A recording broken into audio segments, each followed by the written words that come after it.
morning. No, good afternoon. It's not morning. How is everybody today? I am here to take you into the wee hours of the evening if you're in the Northern Hemisphere and just popping over from Brittany's and Leandra's sprints. I'm taking you through the afternoon. I will be doing 15:45 today. I was just in the middle of setting up when I realized I was supposed to be live. I will be doing at least 3 sprints today. Fingers crossed, because I do have to head off and get my granddaughter from school. And Coda has just joined us. Hang on a second. Let me just bring Coda in. I've got to find the right layout now. Where are we? Here we go. There we are. Let me just remove that annoying background now. Maybe change everything up, Coda. Sorry, I didn't see your message until like the stream already started, and I was like, oh, okay, cool. That's fine. I wasn't sure whether you were going to be about or not, because you did say earlier that you were heading out for dinner and stuff, so I wasn't sure whether you're going to be home or not, but I thought I'd put it there anyway, and then you can come and hang out if you want to. Yeah. So yeah, how are you today? I'm good today. I had a really nice dinner, and yeah, now I'm catching up on my reading. I have a lot of catching up to do.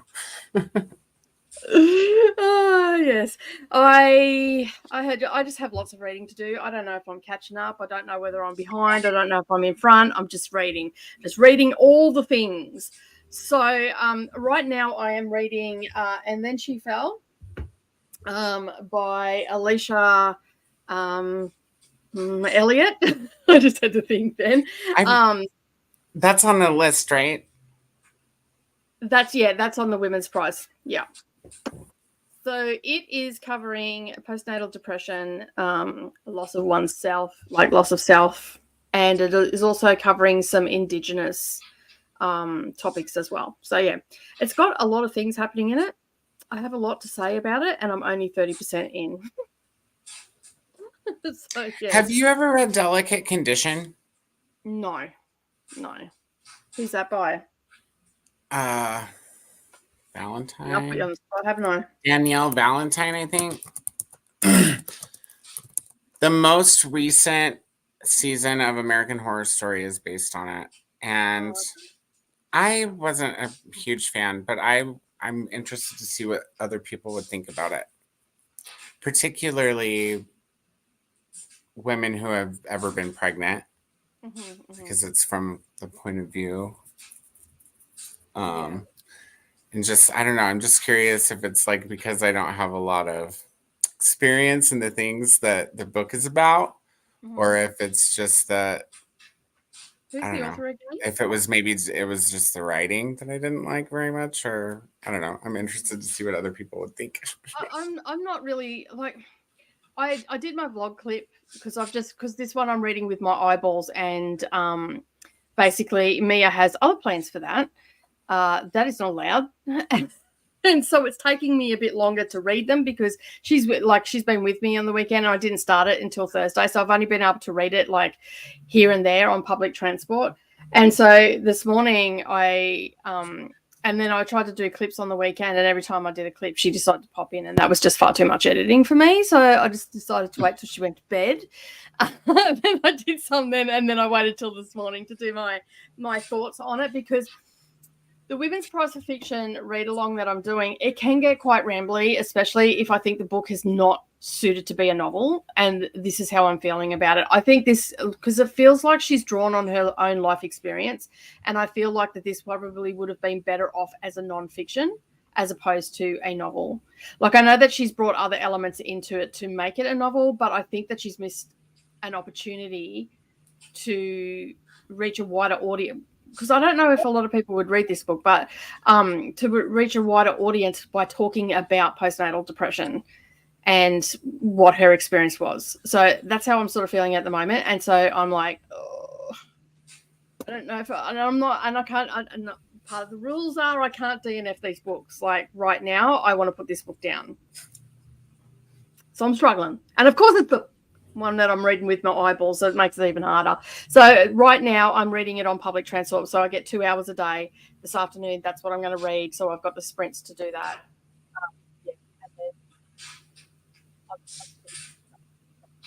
Your mic cut out. Did it?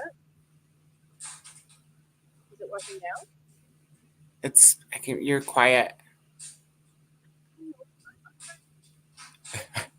And, all right, I'm going to pull it out so it may get a little bit echoey. Maybe plug it. Try unplugging it and plugging it back in again, like you did the last time. Okay, how's that? Yeah, I'm not plugged in at all. There we go. I don't know. I think it's my USB port might be a bit dodgy. Okay. Yeah, so I'm just using the mic. So I'll have to make sure it's off of my camera. So hopefully it'll just work fine and we won't get any echo. I can totally hear you now. You can hear me okay? Yeah, I can hear you good, like much better. I don't know what's going on with it. I think it might be just a USB port. It might be stuffed, and that's what's giving me grief because it works fine when I'm recording. And whatnot. So yeah.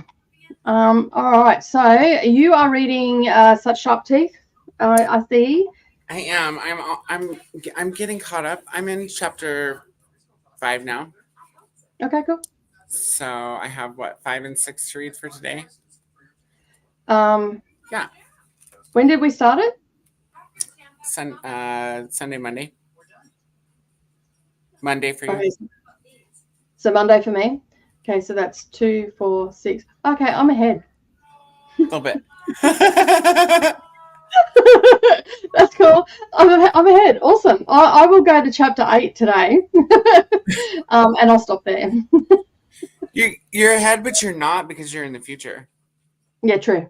So like very much. You're going to chapter 8 on Wednesday, and so are we. So yeah. Okay, cool. I'll go to chapter 8 then, and we'll leave it at that. Do I have to read chapter 8 today? Because like chapter 7 is huge. Mine, it's only like 27 pages or something like that. Okay. Well, I suppose it's like 30 minutes or something. Do you have it on audio? I have it on audio, yeah. Is the narrator really slow? I don't know. I've sped it up, so I have no idea. I don't even bother looking to see how fast they are at normal speed because there's no point. I'm never going to it. So, speaking of audiobooks, I have to tell you about this. Like, I'm so irked. I'm so irritated. Okay, so like I was gonna read World War Z. I still am gonna read World War Z, but I was gonna read it with Vanessa, and we were on sprints, and she was like, "I'll start it." Oh, Kate, you frozen? Or I went yesterday. Went to go for a walk, and I was going to listen to it, and then I like lost some lottery tickets out of my pocket. I got really distracted and couldn't concentrate. Was looking all over the place. And so, anyways, then this morning I was like, I'm going to listen to it while I'm at work, which I never do. But I was like, I need to source resumes, and I should be able to look for what I'm looking. I was on LinkedIn. I was like, I should be able to listen to it because it's their like interviews. It's like interview style. Anyhow, I went to take a 15 and I'd already listened to a little bit of it, and I went to take a 15 and I picked up the book just to kind of read along for a little while, and I realized it was skipping whole chunks of the book. It's an abridged version. Well, here's the thing. I told Vanessa, I was like, there's 2 versions. There's a 6-hour version, but she said she got the 6-hour version, so she got the abridged one. And I was like, and then there's a 12-hour version. And I made sure to pick up the 12-hour version. It's even called the complete version. What the hell? So I Googled it, and there is not an unabridged version of World War Z out there. It says that the complete version is the most complete version, but it's still not the entire book. And I'm just like, it's all World War Z, the complete version, abridged version. That's just weird. So I will not be doing World War Z on audio because whose decision was that to do that. Who does Yeah. that to a book? It's just like, not. Yeah, I agree. I don't like abridged versions either, and you feel like it. Like even if you try to a massive read, you can't because whole chunks of the chapters are missing and stuff like that. But if Vanessa's doing the abridged version, wouldn't it be prudent for both of you just to do the audio buddy read and then maybe look at visiting the book later on if it's worth rereading? I guess I could. I'd have to go pick up the more abridged version to do the version that she did because I got the longer version. Oh, okay. I got the longer abridged version. It's so weird. And she's done. So she said to get it done when I can because I was telling her, I was like, my OCD ADHD brain cannot listen to this book knowing that I'm missing shit. And if I try to immersive read it, which I might still do that and just like pause it when it skips and read whatever paragraph or two that it skips and then you could do that because then it's still getting like 12 hours of audio and that'll move through quicker, which will mean that you'll move through your buddy read quicker, which means it's fun to pick off your read what you own quicker as well. So exactly, because I can't take it off read what you own unless I read the book. Yeah. Yeah, so you need to. There you go. A bit longer than I thought. We've got a plan in place now. That's what you're going to do. You're going to listen to the audio. You're going to read along. You're going to pause when you get to that. Read the bits that they've taken out, and it'd be curious too. Like you could actually vlog that experience, like what they're actually taking out and how it actually impacts the story. Yeah, that would be interesting. That would yeah. I'll look. But you could just do little clips for it and all the rest of it. You're going to have to. You don't look. We all know your couch because you're on sprints, always on the couch. Just film it at the couch. Don't need the library. Just check your OCD and your ADHD person at the door, and then just come in. Just go make some content. I always say this to my best friend. Can you please check your other person at the door, and then come in? And this person will be able to deal with that. And her words that usually follow, oh, shut up, bitch. Because she loves me so much. But that's the beauty of a friendship when it's over 40 years old. You can say what you want and no feelings will get hurt.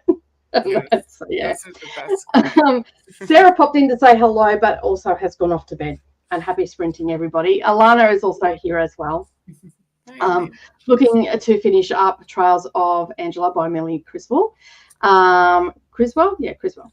And Chris is also here. Hello. 110 pages into Ordinary Human Failings. Want to finish it in the first sprint? I think you will, because it's a pretty quick read. It's only 200 pages in this book, and it was quite an interesting book, even though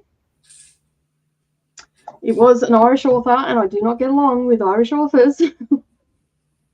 I still enjoyed the book. And trashed it out like Trespassers. So there's that. So, last year I trashed out Trespassers by, I want to say, Louise Kennedy. I'm probably wrong. But anyway, I trashed that out last year and some people got upset. Not really. They just give me shit about it all the time because I don't like it. And I'm like, fine. You didn't get teleported, even though I took it off the TV. Oh, bummer. No, I didn't get teleported. Well, that's just rude, isn't it? Hello, Carly. How are you? How are you enjoying the heat where you are and the humidity? Because Carly's way north of me, and it's been wet and humid up there, according to my friend that lives in town. So, yeah, I hope you're surviving the heat, especially coming from like winter into that. I don't wish that upon my worst enemy at all. Hello, this Kiwi. Now it's Jess, isn't it? Yes, it is. It is Jess, right? I hope that is right. I've just been watching all day over on Leandra, so I should know your name by now. But anyway, if I'm wrong, you can send me a private message and berate me there.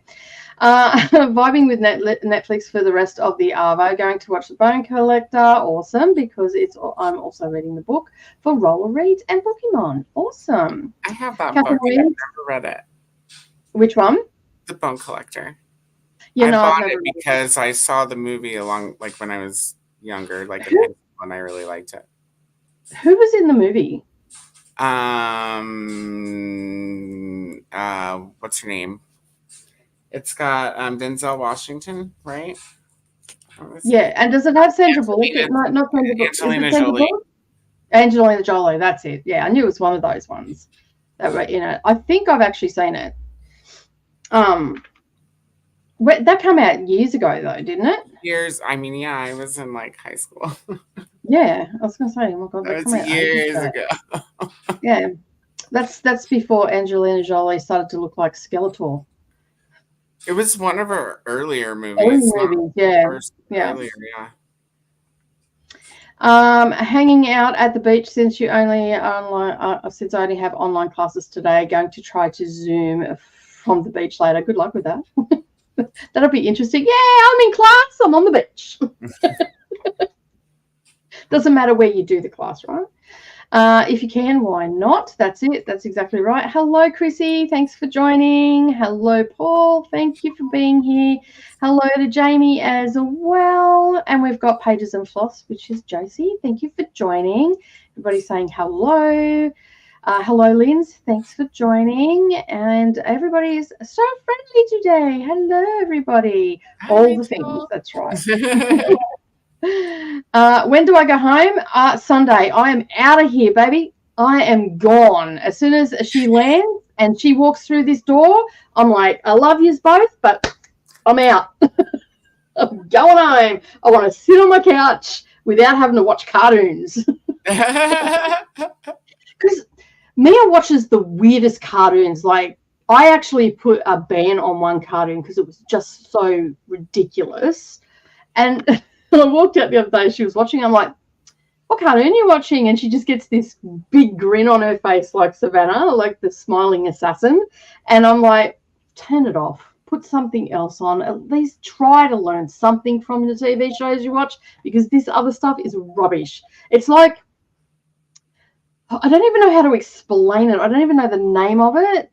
But it's got these little worms and they do all these things, and it's just like, it's so weird. It's so weird. And it just, I'm glad that she enjoys it and all the rest of it. And I don't want to bah humbug on all of her TV shows, but I just cannot sit there and watch it with her. Like, can we watch something else, please? So, yeah, I am looking forward to being at home and getting back into it. I have done no work down here whatsoever because there's just not the place or the time to do it with transport and all that sort of stuff. I'm reading The Wind Through the Keyhole. I'm on page 109. Awesome. I liked The Delicate Condition, but read it when the season came out and don't really remember anything from it now. Fair enough. I'll have to go. I'll get you to message me the author a bit later and have a look and see if it's what you think it is, and we're maybe like, yeah. Hello, Maria. Thanks for joining. Appreciate you being here. Hello, Christina. Thanks for popping in. We are well. Thank you. Maria has 137 pages left on The Witching Tree. Probably won't finish it until tomorrow, but that's okay. Get reading goals for tomorrow. Sadia has also joined us and saying hello to Coda as well. Courtney is also here as well. I'm going to go to bed, but wanted to say hello. Here is our other buddy for the book that Coda and I and Gina read. What's it called again? Such Sharp Teeth. I have many titles going around in my head at the moment. I am doing the Stella Prize. I'm doing the Women's Prize for Fiction. I'm doing Buddy Reads. And if I cross them all over, well, it's just what it is. I have to be busy too, because I told Noteworthy Nicole, I was like, let's start Jonathan Strange on Monday. But I got it on audio and it's unabridged.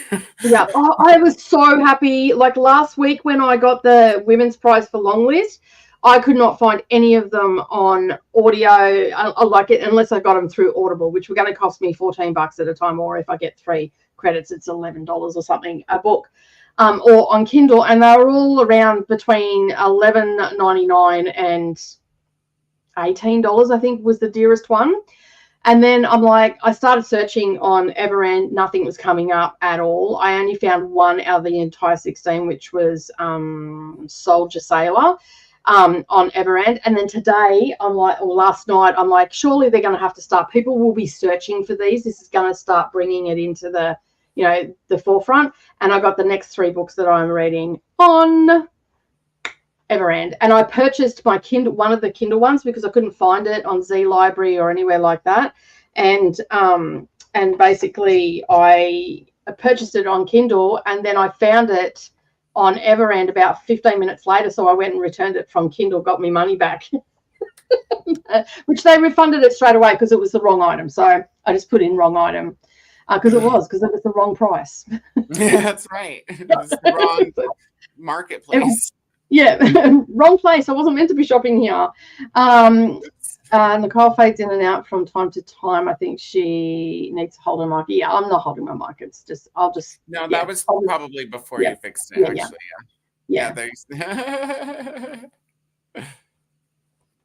Someone in the Women's Prize group mentioned that Restless Dolly Melda might be better nonfiction as well. Look, this is going to be a common theme, I think, with this year, because some of the books have actually been taken from true and actual events.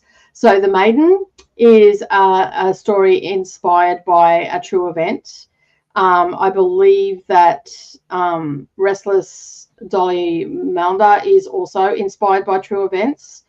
There's going to be quite a number of, I think, people going to say that because they are. And like this one that I'm reading now, this one could definitely be a memoir. Unfortunately, it's just the way that the trends are going at the moment. But The Maiden being on the list, a lot of people were saying, I don't know why The Maiden's on the list. It looks too commercial. It is very much like Sarah Waters' Fingersmith. So it was very much like that. So, yeah. Jess is also here and listening to Flamefall in bed, a last full day of vacation tomorrow. Oh, that's sad that you got it only one day. But at least you're going to get to enjoy it. That's so weird. Complete should be complete. That's exactly right. That is so weird. I know. Like, normally you get one or the, like, if there is an abridged version, you always get a choice whether you want the full or the abridged, not a complete abridged version.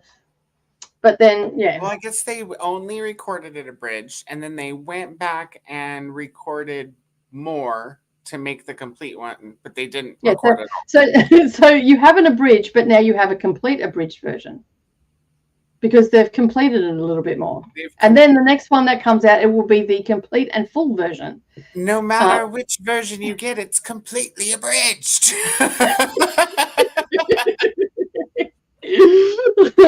And it's just weird. But I reckon you do it the way I reckon just do it the way you said. Just have it go, read it through. When it's missing stuff, pause, read the pages, and you'll be good to go. I wonder if her choice was to make it fiction because they're much more financial assistance in Canada for fiction works rather than non-fiction works. Maybe. Well, see, she is also Indigenous to Canada. She's an Indigenous person from Canada as well. So that is possibly maybe the case, because she has brought in some folklore and stuff from her culture as well. So there's a bit of that. We haven't had a lot of it yet. And as I said, I'm only like 30% through the book, or 33% through the book. I'll have more thoughts about it, but I'm hoping to finish it today, and if not tomorrow morning, so I can give my wrap up on it and get that video up on Saturday. And then I'll be on track. Otherwise, it's going to be late. Hello, Deb. How are you? Thank you very much for joining. And what are you reading today? I was so tempted to pick up that book, and then she fell for a digital copy. It's $17.99. It's around the same here. I think it was $16.99 here. Is what I paid for it. Let me see. So yeah, it's just crazy. Having the same problem here in Australia. Some books are super expensive. They are. Good morning, Kay. Thank you for joining. Vanessa is also here as well. Have you checked to see if you get this book on YouTube? Hangman and Then She Fell Hangman, and there's 2 other ones. There's 4 this year that do not have audiobooks. They only come in either physical form or hardback, paperback, haven't been released here in Australia yet, and Kindle. So that's the only choices that I have. So I have found a few on Z Library as well, which has been good. So yeah. Just to keep the cost down, because I want to buy the short list. I don't want to buy the entire long list. So if I can do, with all the subscriptions and all the rest of it, like a couple of years ago, Sorrow and Bliss was actually on Kindle Unlimited. So that was nice to get that through that subscription. I haven't seen any on there this year though. So I downloaded the audio book for such sharp teeth. I'm curious as the pacing of the voice as well as Coda. Awesome. It's on Everand. So it's not on my Everand. Oh, really? Yeah, so they must not be the same across. No, because there was some books that were on the UK Everand, but not. Yeah, it's not on my. I found it in my Libby, and I put a hold on it. I don't know if it'll be in before I'm finished with the book because there's only one copy. I mean, there was only one person. I'm the first person on the list, but I don't know if it'll be on. Yeah. But I did put a hold on it because I'm good with reading it with my eyes, but I'm already reading another book with my eyes, a very long book with my eyeballs. And it's just nice to have one where you can get up and do a couple things. And I can't do that with World War Z. I see Nicole just gave Coda homework. Yep, always. He never does it. Reading Age of Innocence by Edith Thornton. Awesome. Today I'm starting Ordinary Human Failings. Awesome. I hope you like it. Like it was okay. Like it's not a favorite. That it's still an okay book. So that gives you an idea of what I rated it. I have to go back and look at my clips because I didn't rate it on Goodreads. I forgot to rate it. Like I haven't even checked it off yet. So, yeah, I didn't like Trespassers either. Good. I'm finally someone that's here that doesn't like it. Yes, we can be friends. I'm still friends with you, Chris. Shannon thought it was hilarious because every time she went somewhere, someone was talking about Trespassers and she'd have a giggle every single time because she could hear me going off about it. I did not like it. But it had all the things, all the tropes that I don't like. Infidelity, Irish IRA stuff, priests being inappropriate with children, like talking to them not touching them, but telling them stuff that was inappropriate for 7-year-olds, and it just had all the things that were going off like alarm bells in my head. I'm just like, I don't need to read this. Hello, Selena. Thank you for joining. Melissa is also here as well. Thank you, everybody, for joining. Show some love to the like button. I would greatly appreciate it, and so would Nightbot as well. I am starting A Murder at Midnight by Elliot Roosevelt. Roosevelt, is that how you pronounce it? Roosevelt. Yeah. I think both are right. Okay, cool. Yeah. Kate Grenfell should have made it into a nonfiction book. Okay. There's an excellent interview with her about the book on YouTube. Awesome. Can you link that up, please, in the Discord, Chris, if you could? That would be great, so I can go and check it out. Yeah. Sweat just for existing outside. Yeah, that's exactly right. I've had the same problem. I have gone to a place where it's humid, where it's not humid at my place, and I developed swimmer's ear. So it is better. I can actually touch my ear now without burning. So yeah. So if you get sore ears from using your earbuds, I suggest that you get this swimmer's ear. It clears it up, and use it after every time that you use your earbuds. It'll dry your ear out, but it'll stop it from getting sore and all that sort of stuff. Denzel and Angelina. I'm hoping to finish Soul Keeper tonight. Awesome. Well, hopefully we can help you out with that. I'm doing coursework again today. It never ends, starting with sociology. Fun and games. My daughter, man, she is so obsessed with schoolwork that she got all her term stuff and she's finished it. She's only got maybe one more day of study to do, and she's finished the whole term. I'm like, now what are you going to do? She goes, I don't know, read. Jesus Christ. Honestly, the book is good, but I hate the narrator. Listening through Libby, yes, I'm Jessica, and it had Denzel Washington and Angelina Jolie. Awesome. At least I got something right That's today. good to know. Maybe I'll just read that one with my eyeballs. Yeah. Hello, Mary. Thank you for joining. Appreciate you being here. Coda, the port key worked for me. We're calling it a port key now. Awesome. Although I did have to touch with the yep. Harry Potter and the very sharp teeth. Yes. It's a bit like that. I am using your info for Women's Prize for Fiction to decide whether I want to invest next year. Awesome. Well, it can be different every year. This year's list is very, very different from last year's list. And I had 4 that I absolutely hated. That's the last vlog from last year. Go check that out. You'll know which books I'm talking about. But yeah, like I found some pretty amazing authors and stuff through it. So I love doing it. So yeah. I hope everybody's enjoying what they're reading. We are. There's an audio book for Hangman in the US store. A shame it's not an Australian one. Yeah, because it depends when it's going to get released, and there's no release date here for it either. So yeah. I'll be reading the Beale Street, If Beale Street Could Talk by James Baldwin. Sounds like an interesting book. I've not heard of it, so we'll have to go and check it.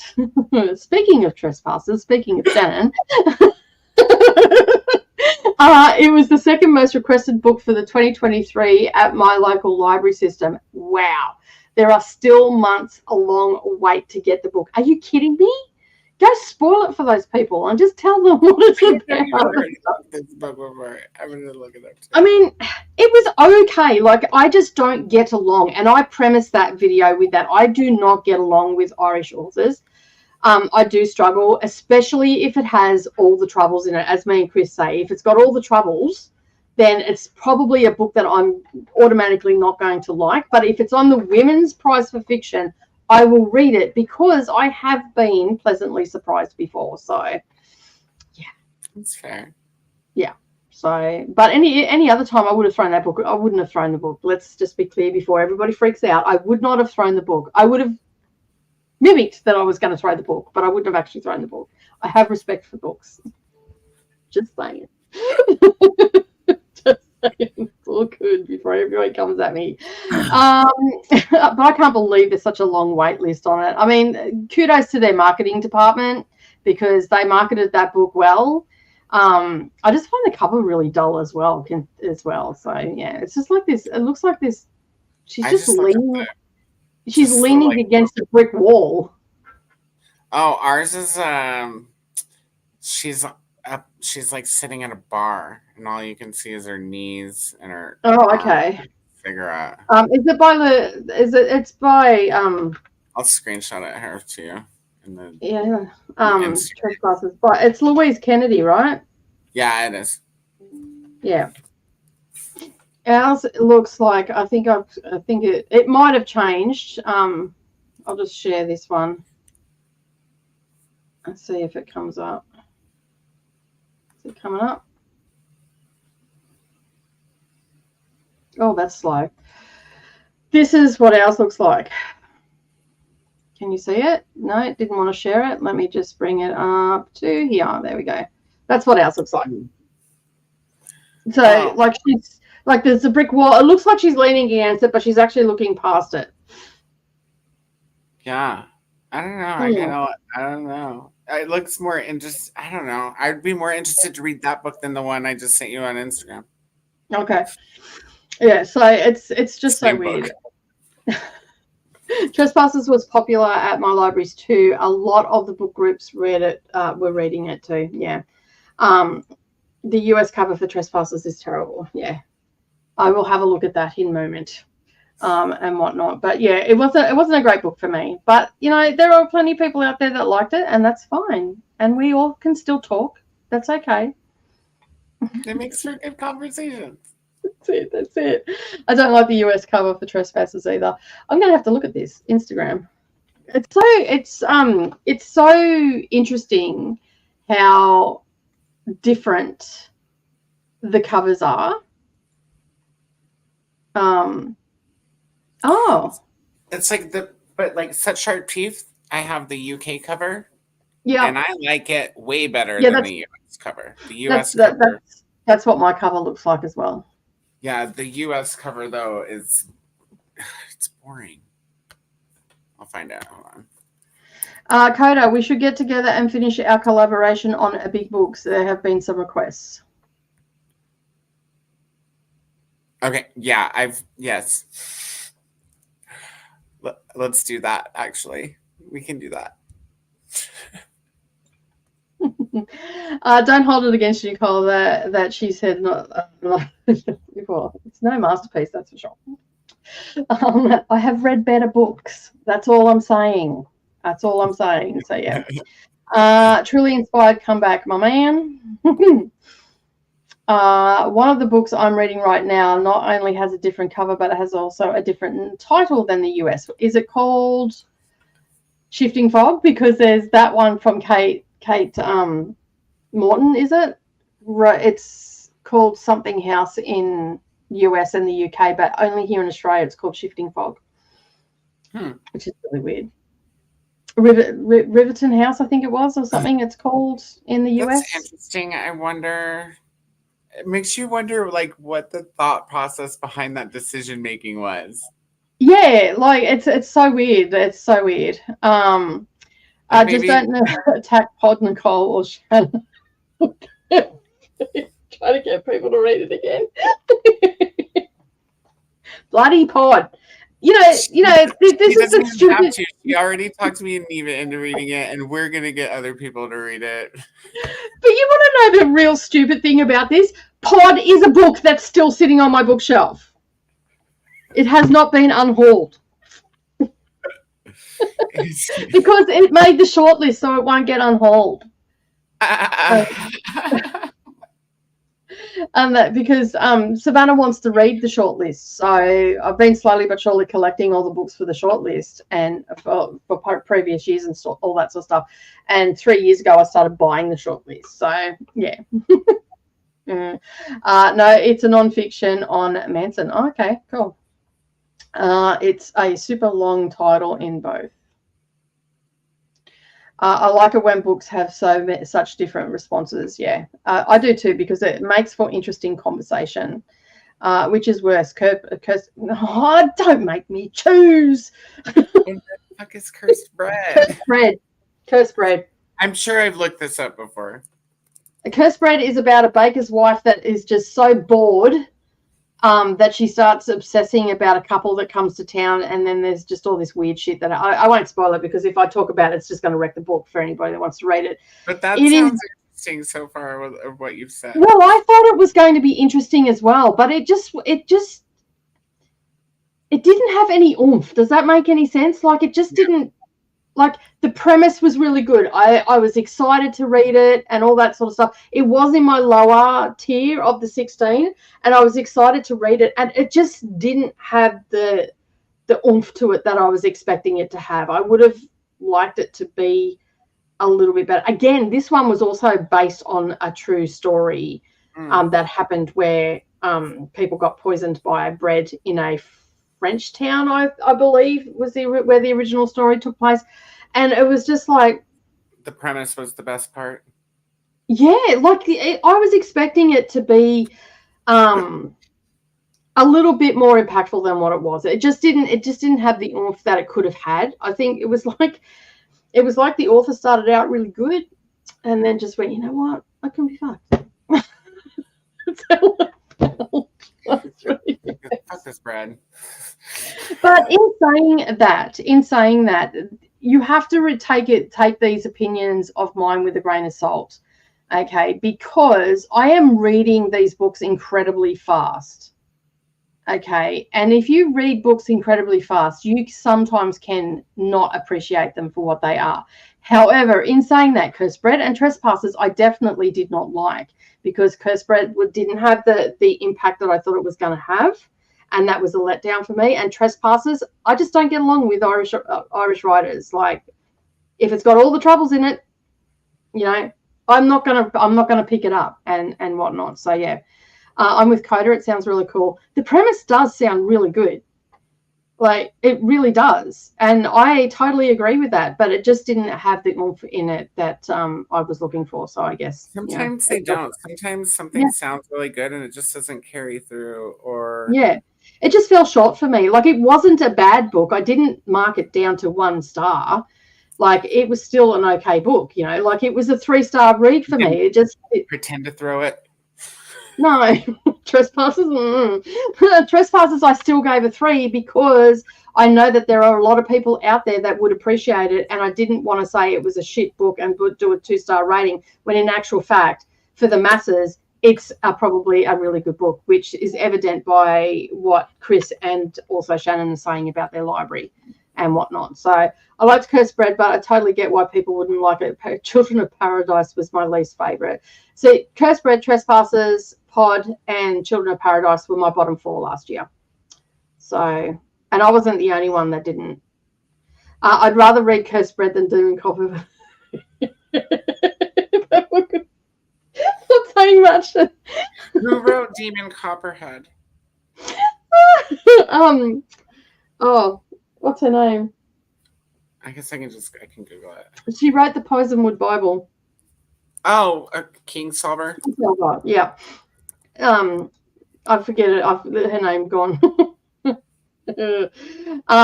Actually, the narrator of the Glory audiobook was my least favorite last year. I would have to agree with that. That felt like I was being berated by the narrator. I'm reading you this book. I said it. I think I felt like I was at the principal's office getting yelled at. I don't know. Go back and have a look at my last year's long list read along. Oh my goodness. It's just like, I said some stuff. Anyway, I said some stuff. Funny, I've not been invited onto anybody's channel to discuss any of these books, so obviously I have opposing opinions of a lot of people. But I don't care. Barbara Kingsolver, thank you. I checked my Goodreads and gave Trespassers, got a 4 from me. So I think I must have appreciated the writing. Yeah, the writing was okay. Like, there was nothing wrong with the writing, and that's why I still had it at a 3. I don't think I marked anything below a 3 on them. And I've given reasons why I didn't like them. So it's not as if I've gone, I hated this book and no backup or anything like that. I think it's about 750 pages. 21 hours on audio. Yeah, it's a long time. Was it just too long, or was it was too long? Like, there was it's basically following a dude's life from his birth to where she ended it. I can't remember how old he was when she ended it, and him just being in poverty and all that sort of stuff. It is very, if you've read David Copperfield by Charles Dickens, it's supposed to be very similar to that. I haven't, so I couldn't do the comparison, but it was just really long. It was just really, really long. And there's a lot of stuff that we didn't really have to go over and all that sort of stuff. And the narration as well wasn't great, because I actually had that both on audio, and because it was cheaper for me to get the Kindle book with the audio than it was to get the audio on its own, because it was on special at the time. And I fell asleep twice during that book. Yeah, if I can't get on with the narrator, I'd rather read it with my eyes. I feel like I couldn't even read it with my eyes. I tried to do that, and as I said, I fell asleep twice during that book. So it was just a boring book. And it was just a boring book. I wasn't excited for it at all. But a lot of people, so weird that just happened. What happened? Coda was flying around your house just now. You were? Was something flying around? Like, no, but my TV's on. So if you saw a shadow or something, it might have been the TV. Because you were looking like there was a stink flew across my screen. Okay. be interesting. It took me a lot of catching. It's all happening. I think everybody's going to have stink bugs on the brain from Leandra's experience earlier. Demon Copperhead could have been told in half the pages. Yes, repetitive misery porn. The way Nicole feels about Trespassers is the way I feel about Demon Copperhead. See, and Chris and I are still friends. I didn't like it. None of us hold grudges about other No, because everybody's got different tastes and they like what they like. The Glory audiobook was really bad. Oh, it was. It was. Hey, Carissa. Hello, how are you? All right, we have got to the end of the comments. We are going to do a 45-minute sprint, getting ready for bed, but I just wanted to stop by. Well, thank you for stopping by. I appreciate that. Of course, I stopped sharing the screen, and now I'm not organized. So just give me 1 second, and I will get back to where I was. And, yeah, we're going to do 45 because we're going to make the decision in the next chatty bit if I'm going to do a 2.5-hour sprint and then come back, if people want that, or whether I'm just going to end the sprints for today. I'm leaning towards 2.5-hour sprints so people can get everything done. That means that I'll be on public transport and scooting off, but I will check in from time to time to see what's going on in case I get held up. But, yeah, I won't because the transport's pretty good here. Jean is actually heading off to bed and going to read part of chapter 7 before bed because tomorrow I'm in the office and have less time to read. If I fall into it, I might just read into chapter 7 with you guys too. I need to read my Little Life pages too, and I'm not that far behind on Little Life. I just have today's pages to read. So yeah, okay, cool. We'll see how much I get in before my old ass passes out. Cool, no worries. Yeah, we'll sort everything out, and yeah, I'm going to be reading, and then she fell. So, all right, we'll see you all in 45 minutes. Cool.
Well,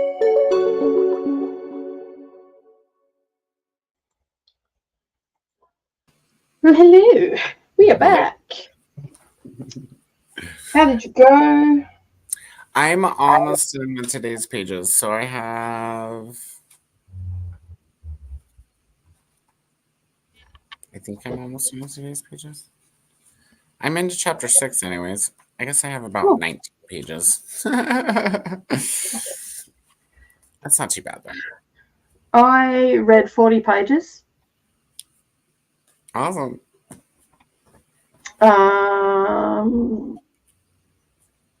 We'll just leave it at that.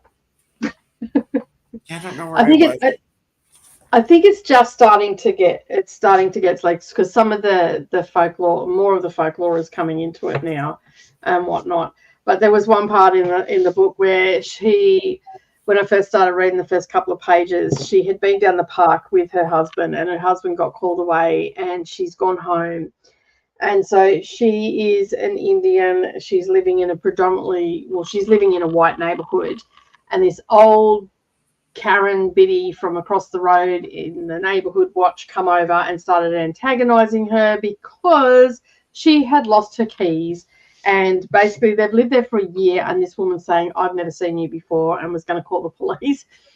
And then she had her phone out, the old lady, and so the Alice, which is the main protagonist of the story, whipped out her phone and started going off at her and like doing the full, retaliation Karen move, and, trying to get her to admit that she was racist and all that. I'm like, you go, girl, you give it to her. Like, she's already having a tough time. She's got a baby that's crying in the pram or about to lose its shit, and she's locked out of the house. I have been in that situation with 2 kids and have forgotten my keys at my friend's place, and I can assure you, the last thing you need is anybody up in your grill trying to cream your bloody corn. You're going to turn around and you're going to rip them a new asshole, basically. So, yeah. I'm like, you go, give it to her. The old woman scampered off and didn't call the police or anything like that. Because she was trying to get, like, I guess, like if it's an older lady, she was 60 odd and she's looked out the window and she's seen someone that she's never seen before. Like, I can get where she's coming from in that aspect, because she did say that she hadn't seen it before. She's going around this house trying to open windows. Obviously, it's going to look, it doesn't matter who you are, it's going to look a little bit sus. But just to start, and then, like, there was racist slurs as well with it as she was walking away, which was just uncalled for, and and all that sort of stuff. So there's a lot of tough content to read in this, and it's centered around motherhood and stuff like that. And and she was just talking to her best friend, and she was saying how that she just doesn't feel, she feels inadequate, like that no one around her gets it, and that she just doesn't feel like she's settling into motherhood. And her best friend just gave her a full reality check and just said to her, you just pushed out a cranky kid out of your snatch less than a month ago. Give yourself a break. And sometimes you need that reality check, and it's good that she's actually got that friend that's giving her that reality check, but it's still not helping. She's hearing voices and all sorts of stuff. So yeah, so far she's talking to Pocahontas and a cockroach, the trees, I think that's it. Oh, and now in the last couple of pages, she just heard someone in her, she thought she heard someone in her house, but she's hearing these things. Like, this is part of the mental illness that she has. She's also grieving her mother as well. Her mother passed in the past year, and it's coming up to the year feast that they have. They have a 10-day feast after someone passes, and then they have a yearly feast, and that's the last time that they can come, their spirit can come to this plane, and then they're released. Essentially, they can rest in peace after that. So all of this is playing into it. So she's just lost her mother, she's just given birth, and this is coming up. So yeah, it's interesting. It's not a riveting story, but it's an interesting story. But it's still it still needs to be, like, I still think it should have been a non-fiction, especially if she's drawing, like, I feel like she's drawing from her own life experience. I do not know that because I've only read the synopsis and it doesn't say that. So it'd be interesting to see if I'm right when I go and look after I finish the book and all that sort of stuff. So yeah. Where were we up to? I didn't star it. No clue.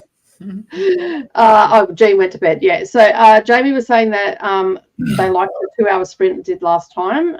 We did it that way, so I'll probably end up doing that again. It'll be 2.5 hours this time because I have to account for public transport. Hello, Nell. Thanks for joining. Popping in to say hi and on the way to bed. No worries. Thank you for hitting the like button. Appreciate it. Almost midnight here, so going to head off to bed as well. Not a problem. Thank you to everybody that popped over from Brittany's and hung out for the first sprint. I appreciate you being here.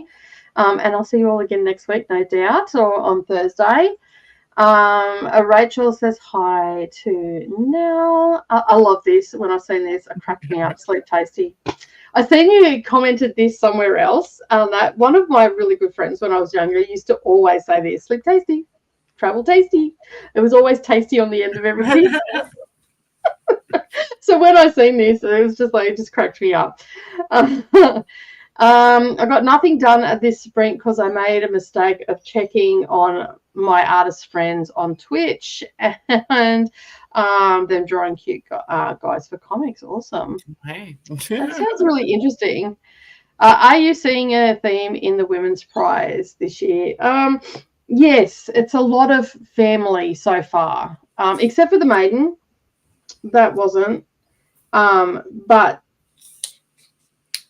so far, the other 3 books, I mean, even still, there was some complexities around family and all that sort of stuff in the Maiden. But I'm definitely, with the 4 books that I am currently reading, there is a lot centered around the dynamics of family and trauma and intergenerational trauma as well, I'd say is going to be a bit of a theme.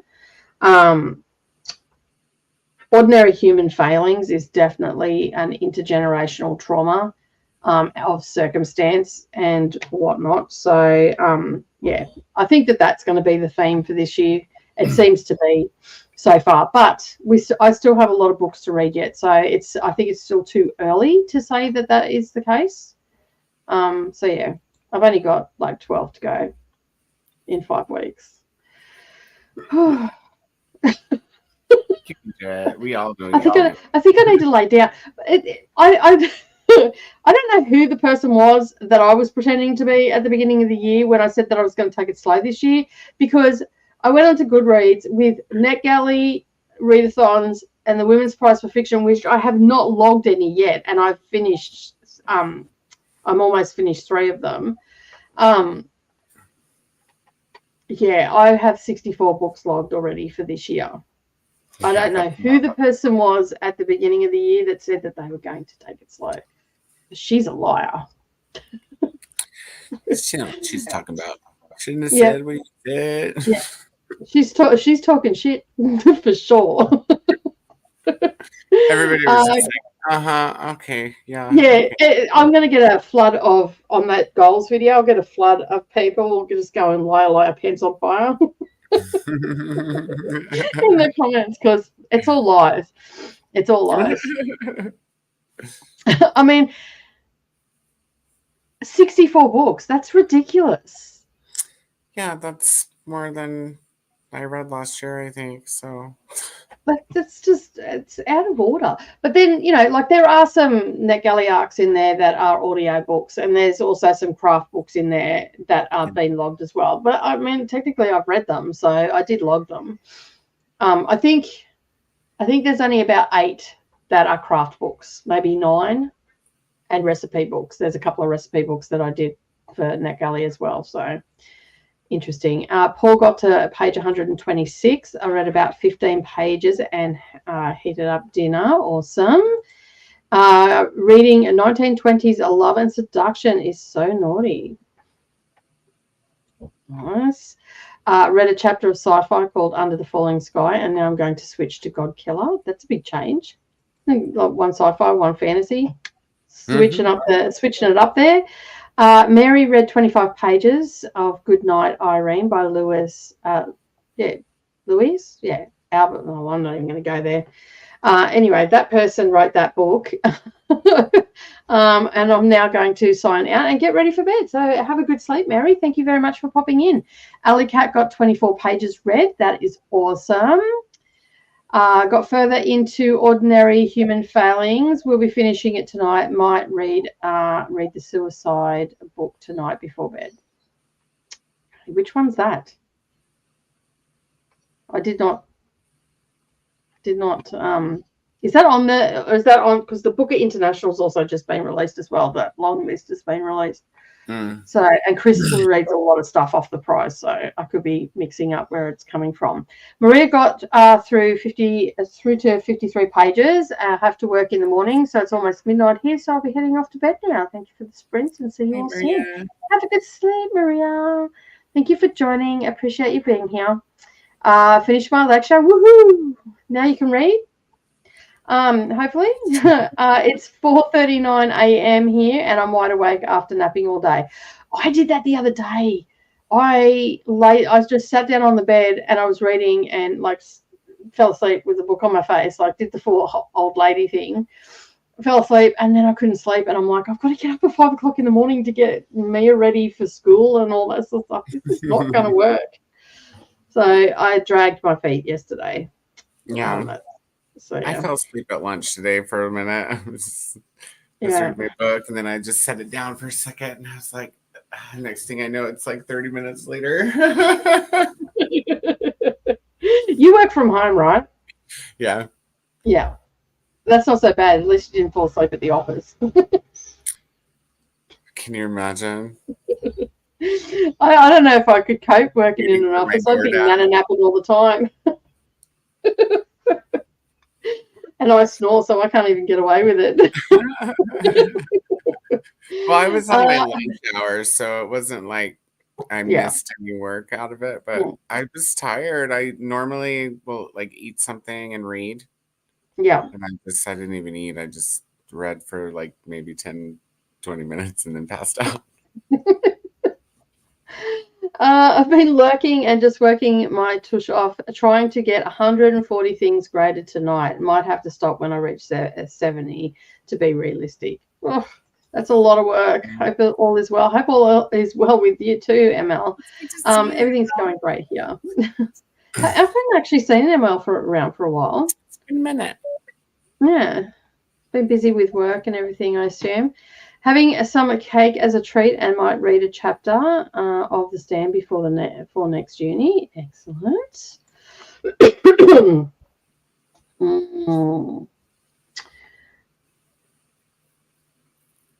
That's a really good question. Pod. You know what? Memphis. Not Pod, no. Memphis or Wandering Souls, I reckon, would make a good movie. And The Bandit Queens would probably make a really good movie as well. So those three, I can't think of anything. Oh, I'm a Fan would actually make a really good movie too, because that's like a little bit stalkerish sort of movie. Okay. So yeah. None of my bottom four, Shannon. And not A Marriage Portrait, and I'm not interested in watching Demon Copperhead either.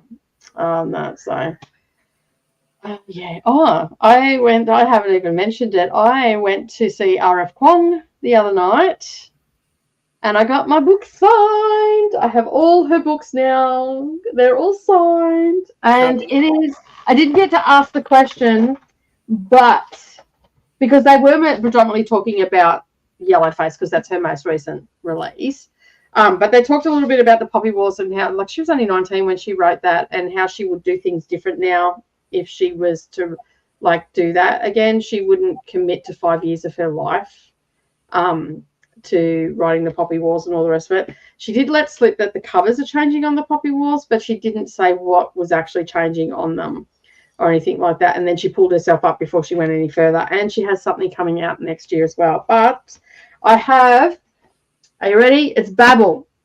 That's how the author says it. It's Babel. But in the audiobook, it says Babel because the narrator of that is English. And he said anyway, but that is there. It says her name and a little love heart, and then she signed it. And I have all the books signed. So I just purchased the signed copies of the Poppy Walk because I didn't have them. But these 2 books are actually my books off my bookshelf. So she signed that as well. Didn't put my name in that one because she only put the name in one book because there was 100 people there. And I got a bookmark. Cool. Yellowface. So that is living in the Yellowface book. Yeah, I was very excited about it. It was a great evening. It was very intimate because there wasn't a lot of people there. So yeah, it was just great. She's such a sweet, intelligent, very, very intelligent woman. Awesome. Yeah, like just nailed every question that was asked. Like she was just very, very candid in how she's spoken about her experiences and all that sort of stuff, and talking about how because she's written predominantly in fantasy. When she brought Yellowface, because Yellowface is her pandemic book, she wrote it during the pandemic, and when she took it to her agent, who predominantly works with sci-fi and fantasy authors, she wasn't real, like she sent her an email back going, I'm not real sure about this. And so instead of just going, okay, taking the agent's word for it, Rebecca basically went, you know what? Find the people that deal with this in your company or whoever you deal with and get them to read it. And they all just gushed over it. And that's how it got released, which was very interesting. I mean, obviously she had a lot more to say than what I just said then, but that was just the nuts and bolts of it. So it was really interesting to hear the take on it, and also how the cover came about. She talked about that as well. And a couple of the covers that they presented to her, she's like, oh, that's racist. Nope. That one on. I'm like, oh my God. So yeah, and just talking about the inequality, like how the publishing industry is not diverse, and you know, there's always that struggle and everything like that. So it's really interesting, and the fact that she likes to move around as well, like she just likes to go to new places, learn the language, learn about the culture and all that sort of stuff. So it's yeah, it was quite an interesting night. And I'm hoping that I can get to see a few other popular authors as well in the next couple of months. I've been up since around 8 this morning, and now it's 12:40 a.m. Still not tired, and I don't know if it's because I'm enjoying the book or the pain in my body. That is either great if you're enjoying the book, not so much for the second part of that. Yeah. Yeah. I think Megan Nolan is doing a fantastic job of writing about alcoholism. Yes, it is very realistic. I agree with that. I did not touch on that because I didn't really want to, because I felt that was just like too much of a thing to get into it. And I sort of, after I finished doing it, I thought, oh, I should have probably talked about how well that Megan did write about alcoholism and just like how it works and all that sort of stuff. I see a relative in the character of the brother Louise Kennedy did as well with the mother's character. Yeah. I think a lot of authors write alcoholism well. That in the books that I have read, I haven't come across anybody that's been super unrealistic. They've always been pretty spot on with it, and whatnot. I love watching you two play off each other. It's so natural. Yeah, we have fun time.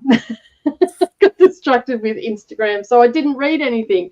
Instagram is terrible for that. I did that the other day. I'm going to sit down and read, and then next thing I know, 3 hours has passed, and I've watched all these reels, and I've done nothing. So I'd be absolutely screwed if I had TikTok, because gosh, that's a whole different kettle of fish. I actually had it for a little while and took it off my phone. I don't open it very often. No, I just stayed away. Barchester Towers, which I finished in Brittany Sprints, is my 90th. Oh my God, woman! What are you doing? Slow down. You're going to be at like 30 a month. That's. And we're not even. That is more than one book a day. That is insane. That's like 400 books a year. God. Because we're not even at the end of March yet. So you haven't even done 90 days into the... Jamie, take a break. Just take a break. Sit back, relax, watch some TV. Sun's been out lately. Go for a hike. I expect...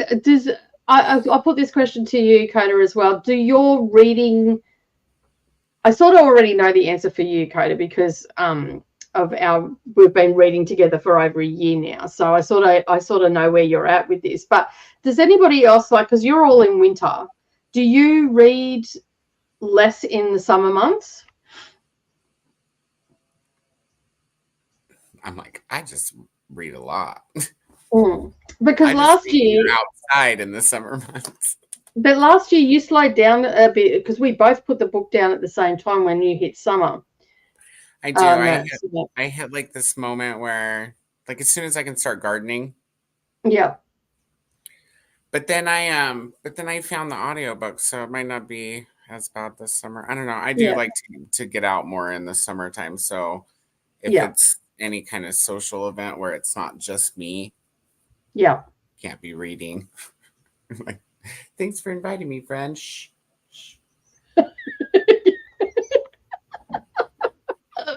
Yeah, I'm busy right now. I know you invited me for lunch and all the rest of it. I'm going to just sit over here in the corner. I'm going to read my book. Try to find friends where you can actually read a book and it's not a big deal. Like, hey, who wants to go fishing?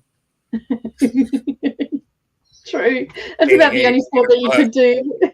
Because people don't talk a lot while you're fishing, like it's against the rules. So you're not tell people to shut up while you're reading your book. Fully. I remember going fishing with my grandfather when I was a little kid, and I went to ask him a question, and all I got from him was shush. Shh. You're scared of fish. I'm like, I'm not in the water talking. I'm out here. More pod sounds to come. Oh dear me. In the defense. Yeah, that's right. Under 200 pages, which makes it my favorite book. Okay, fair enough. Yes, I wish I could be around a lot more. Just haven't got a busy semester. Miss you all. We miss you too. We're glad you're here tonight, though, lurking around. Does the Women's Prize fiction focus on one genre? No, we've got historical fiction, literary fiction, some really crappy books also appear occasionally. I suppose they can be their own genre. No, it's we had a horror last year. What was the horror last year? Oh, the cinema one, Children of Paradise.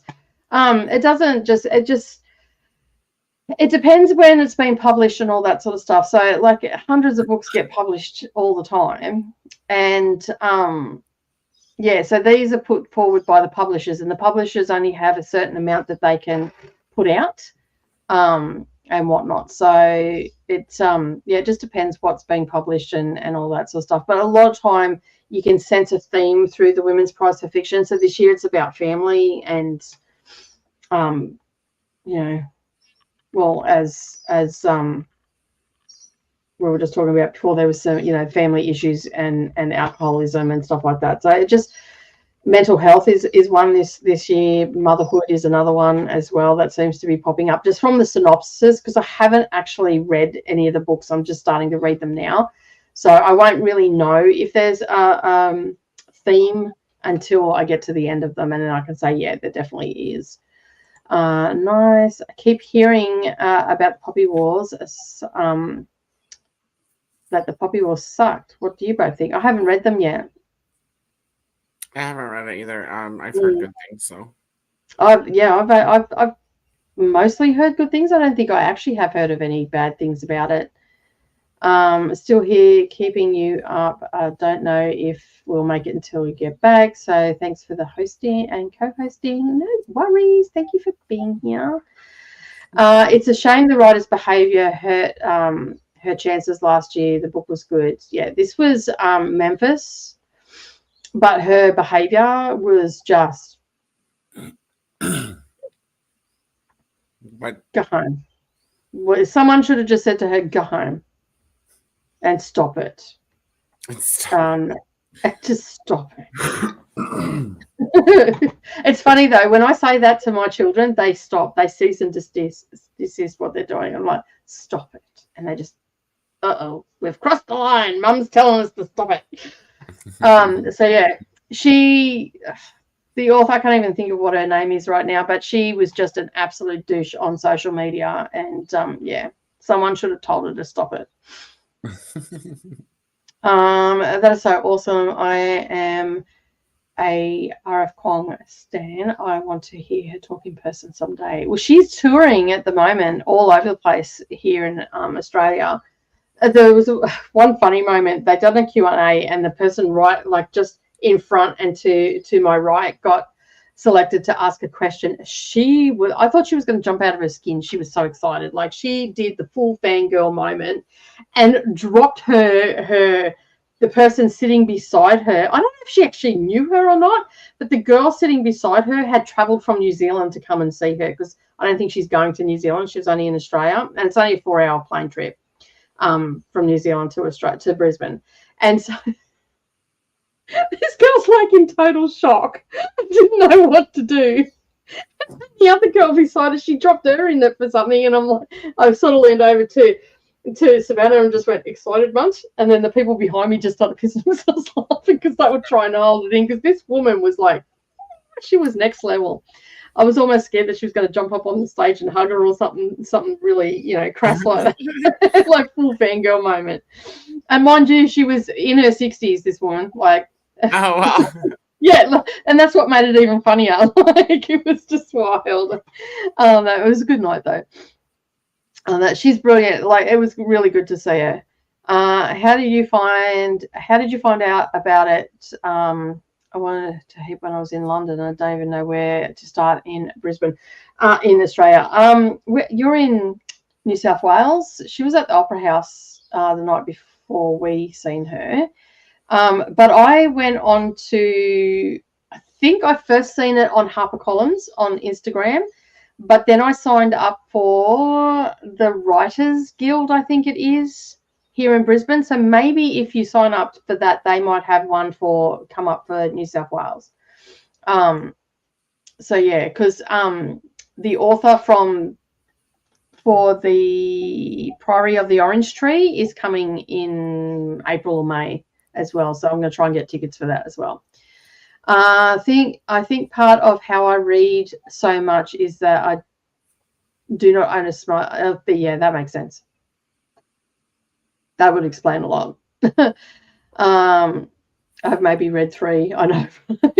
I feel so inadequate. I've read 60 odd and I feel inadequate on that. Here's something very few people know about. You got to remember that you have crippling arthritis. I think that is the way.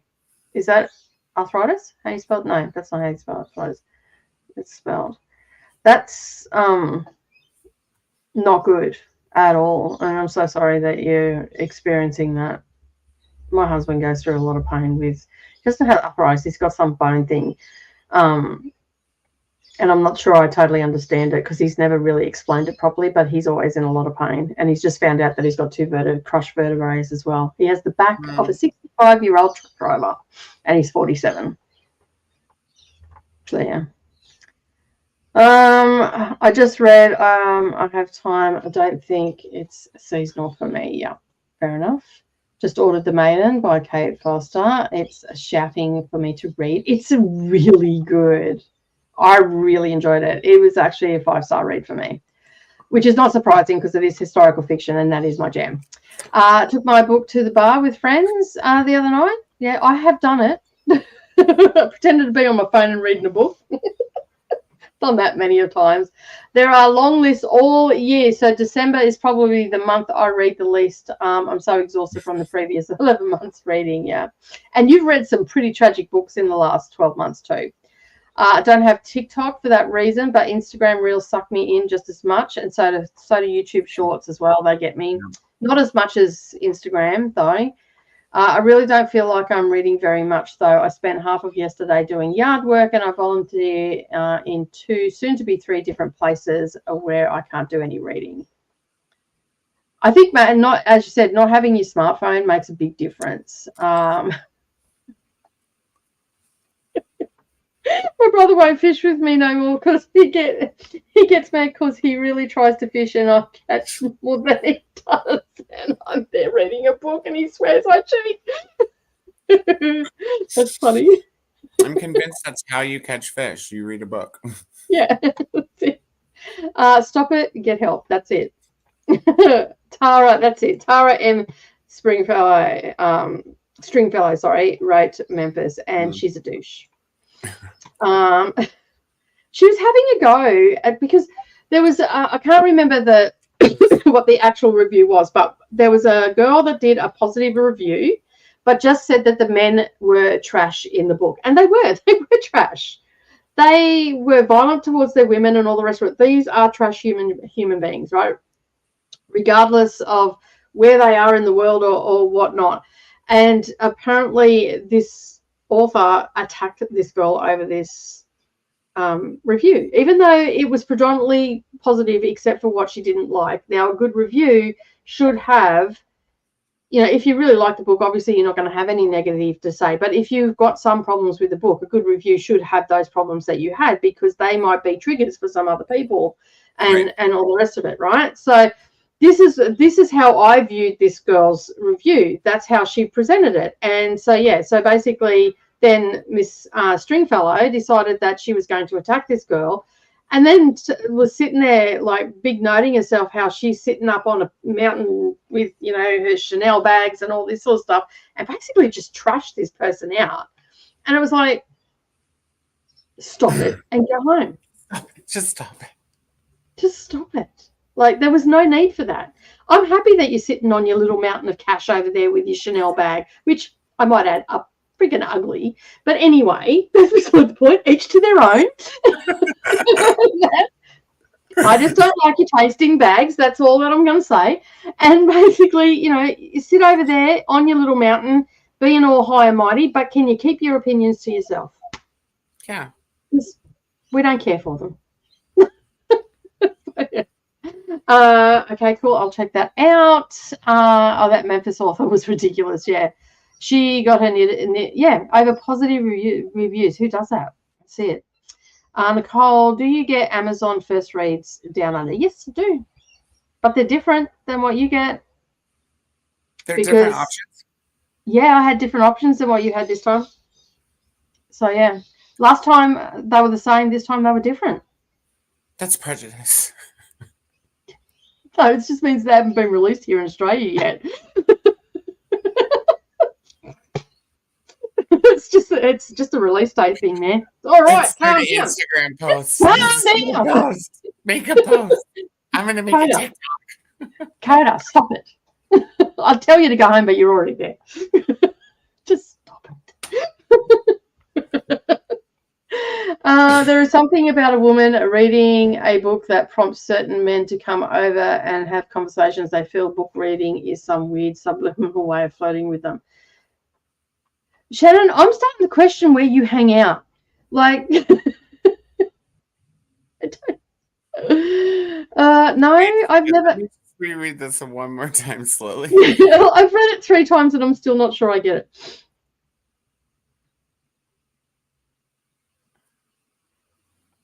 So, like at the bar, when a woman's reading a book, it prompts men to come over? Maybe. But are the women taking the book to the bar and with this? And what books are they reading? Are they reading books that are not suitable for work? Like, are they reading? It's called The Bartender.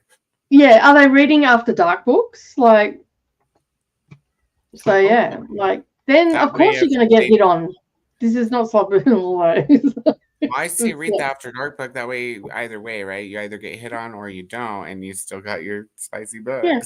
That's it. So you're good. But you can always go, "I'm good, thanks. I've got my book." Right? If you're not attracted to him, you could be like, "Shh, I'm reading." I usually just do this. this guy comes over and hits on me, I just hold my hand up. I don't even enter into conversation because it's not going to go anywhere. Just it's this, you know, like. And I might add that I also did that when I wasn't engaged or married. I used to have a ring that I'd put on and do that. I'm there to dance and have a good time or read my book. I'm not there to chit chat or go home with you. So yeah, I am considered a bitch to most men. So yeah, but I'm okay with that. I'm okay to have that hat on. I wear it proudly. Man, I want a mountain of cash to sit on too. Yeah, like there's no need to get like, yeah, it was just, yeah. My March pick was Lost Letters of, yeah, see, I didn't have that. I can't even remember what mine were now. I got, when I find my phone, I'll tell you what I got, let me just have a look because it's in my Kindle.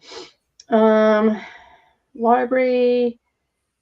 I got What is Love by Jen Comfort is what I got. Let me just bring up the cover. Where did I go? Oh my God, I don't even Because know. I asked you what you got. I can't remember what you got, but I asked you what you got, and it just put it on my Goodreads that I'm reading it when I'm not. Can I move your book pillow? So that's what my cover looks like. What is love? Yeah. I don't remember seeing that one. Yeah, no, because the one that you said that you got wasn't on there. Might be true. I did get asked out on a date that night. It might be, hey. So I saw this on Goodreads. Can you tell us a 2-sentence horror story? Yeah, mine is the monstrous Mrs. May. Okay. Yeah, so that wasn't on mine.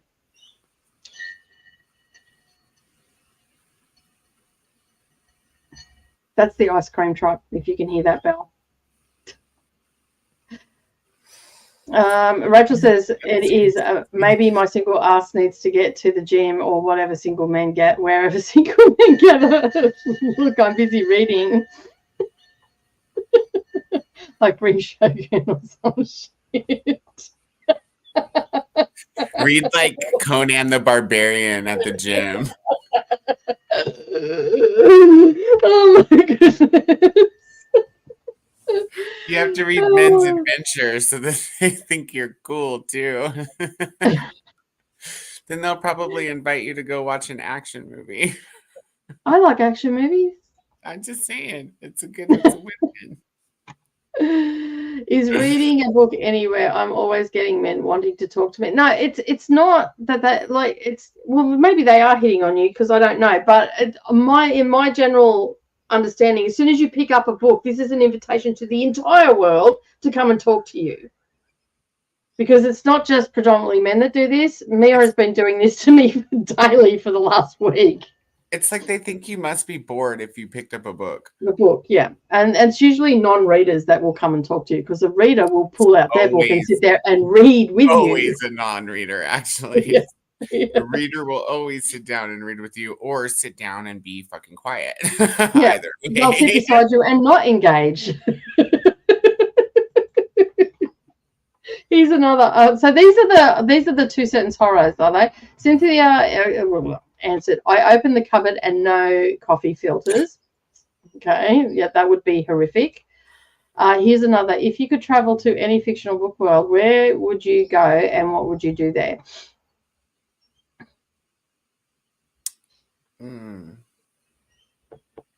I don't know. That's hard. That's a hard question. I guess I'd go to Wheel of Time and I'd learn how to channel. Yeah. Yeah, that's what I'm going there. As long as I don't end up with the other people that contain the Aes Sedai. What were they called again? The Shor-Chen. Yeah, I don't want to be in the Shor-Chen, no. Yeah. No, you can keep that part of it. After the war's over, it's the new age where like men are allowed to channel again. It's fine. Yeah. All right. We are going to do a 30-minute sprint so we can come back and have a bit more of a chat. And then we're going to set a 2.5-hour sprint. I'm not too sure what is going on here with Christina, but I'm certainly not going to the chocolate factory. Totally pop in that piece of gum without permission. And we all know how that went. This is from Willy Wonka, right? I'm not sure. I'm confused. So funny. Asking author questions reminds me of Shannon's questions. Yes, it does. Oh, these are questions that got asked to Oh, okay. Now I understand what's going on. and she says yes, Willy Wonka. Yeah. Okay. All right. I see, says the blind man. All right. So we are going to reset this for a 30-minute chat. Not chat, sprint. Oh, gosh. It's that time of the day, I think. And we'll be back. Actually, we'll do 35. What's the time? Yeah. Quarter after. See, We'll that do was right 40. no matter where you live. Yeah, thanks. We'll do a what's that? Let me just do some math. 34, yeah, 35 we'll do. And then we'll come back and have a bit of a chit chat, and then I will set a 2.5-hour sprint so I can go and pick up and all that sort of stuff. So yeah. All right, we'll see you in 35 minutes. Cool.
Hello.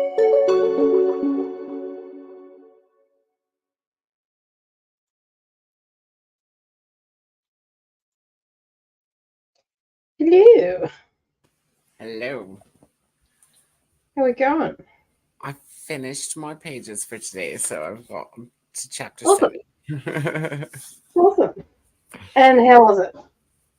I'm really into it now. I wasn't sure at first. The first couple chapters I thought moved a little bit slow, but now it's picking up, and It I is like picking up. the little backstory was kind of a surprise. So see where it goes from here. I'm interested. I got to chapter 14, which was, I have no idea, which was 20 pages that I read. So I'm up to 44%. So I'm almost halfway through. So by the time I do the hour traveling without Mia, but I have a plan. I'm taking this with me so I can read on this, and I'm going to give her my phone with Amari on it. So that means that I'll get 2 hours There you go. of reading. So yeah, but I'm a little bit scared because this is the title of this chapter.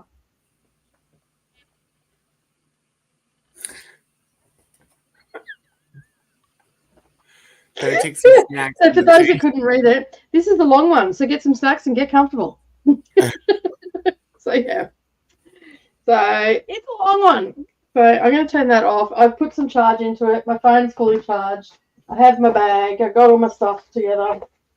Chuck all that in there. I really have to make, but you think as someone that sews and makes bags and all the rest of it, you think I would have a tablet cover, wouldn't you? Yeah, not so much. No. So much. So yeah, so I'm going to do that. I figured, cool. I've got an hour one way and an hour back. So it's actually a little bit longer than an hour back because I can't get an express. So, so I should get enough reading. So if I give her, I've got my charger there to charge up the headphones if they go flat. But I'm pretty sure my good Samsung ones, which will block out all the noise and keep her focused, are fully charged. So she should leave me alone. She'll go off into Amari land and I can keep reading this because I really want to get it finished. Yeah. So I can be on time for my vlogs and whatnot. So yeah. Yes. So you're moving on to a little life, are you, next, or are you going to bed? I'm probably going to go to bed. I'll probably try to read a little bit in bed. Mm-hmm. But knowing me, I'll have the book on my face in no time. That is understandable. All right. I did start. We'll get through some of these because I've got about 8 minutes before I've got to head off. Cool. Where we're up to. Yes, pretend to be cool, then lure them in. Love it. James Patterson books are great for reading while luring men. The chapters are short and easy to get back to after the interruptions. Love it. Oh, love it, Jamie. That's awesome. That's the best response of the day, I think. Yeah, good advice. It's not just good advice, it's sage advice. Sage advice. Sage advice. Am I the only one that went to bars or clubs to make out with men? I don't like alcohol, so I was going out for the men especially. Yeah. Like, I mean, it's probably the easiest place to find men to make out with. yeah. Like, no. I honestly, I was always dating somebody, so I went to the bars to get drunk. I went to dance and to get drunk. Karaoke. I didn't do karaoke because this girl can't sing. This girl will deafen the audience, so we're just not going to do that. That's where someone else will come up to me and go, "Excuse me, stop it," and go home. I'm reading. That's right. You're disturbing the peace. My husband. That sounded terrible. My current husband. Well, I have been in 3 very serious relationships in my life, and I'm 54. But I have been with my husband for 22 years, and we were a one-night stand that never ended. And all of my friends warned me off him and told me to stay away from him. I don't know whether I dug my heels in. He's a good guy. Like, they didn't know him. And, yeah, they were judging on his appearance. And he looks all gruff and stuff. But he's a pussycat. So don't tell anybody I said that, because I'll ruin his reputation. So, yeah. But just don't piss him off. He's a redhead. You never piss off a redhead. Yeah. It's like, they come with their warning when they're born. Oh my goodness, that's a redhead. He's going to have a fiery temper. This is what everybody says when redheads are born. They come with their own warning. So yeah. And I'm surrounded by them. It's just like. So yeah, I don't think you're the only one, Shannon. On that, it's okay to go and play the field and whatnot. Can I go to the Shire and just party with the hobbits and eat all the food? Yes, you can. Yes, it's Willy Wonka. I would go to Discworld. Get a job as a cleaner in the Unseen University and the Weasel. I haven't read anything from Discworld, so this is new. Either, but it's on my list of like collections to buy. So yeah, it's on my. I don't know about collections to buy, but it is on my list. I want to read. I've heard they're fantastic. I'm just gonna collect all the mass markets. Cool. I'll let you know when we're reading them. So that's 2027. Oh dear me. Sorry, it's been one of those days. That's okay. That's fine. It's all right. I'm easily confused, so it's fine. I'd be curious what Nicole thinks of Restless Dolly Yonder. That just did not want to come out then. There's so much Australian history involved in this book. I did learn a lot that I didn't know. It's set in New South Wales, isn't it? Outback New South Wales, on a sheep farm or something, like a cattle district or something like that. So yeah, there's probably a lot. There usually is a lot of stuff in Australian books, especially if they're set in the outback with history and all the rest of it. And yeah, we don't have a great history with our outback and the way we treat people. So yeah, and this is set in the late 1800s, I think, as well. So double clicked on it. Just got a message about a litter of 5 kittens. So reading might slow down soonish. That's a lot of little kittens. Hello, Monica. How are you? Thank you for joining. Just got home from work and ready to have some dinner and read. Hoping to read One Dark Window tonight. Awesome. You're about to have a lot of time to read One Dark Window. Yeah, well, it's 2.5 hour sprint, so that's 150 minutes, right? If I did my maths right. That's right. Yeah, because 3 hours is 180. Yeah, that's right. Yeah. Tick, tick, tick. Do I cut the blue wire or the yellow? I love these bits that Rachel throws in every I have it because normally I don't hear the tick tick because my microphone's plugged in, so it cuts all noise coming out of the computer. It scared the shit out of me before when it went on.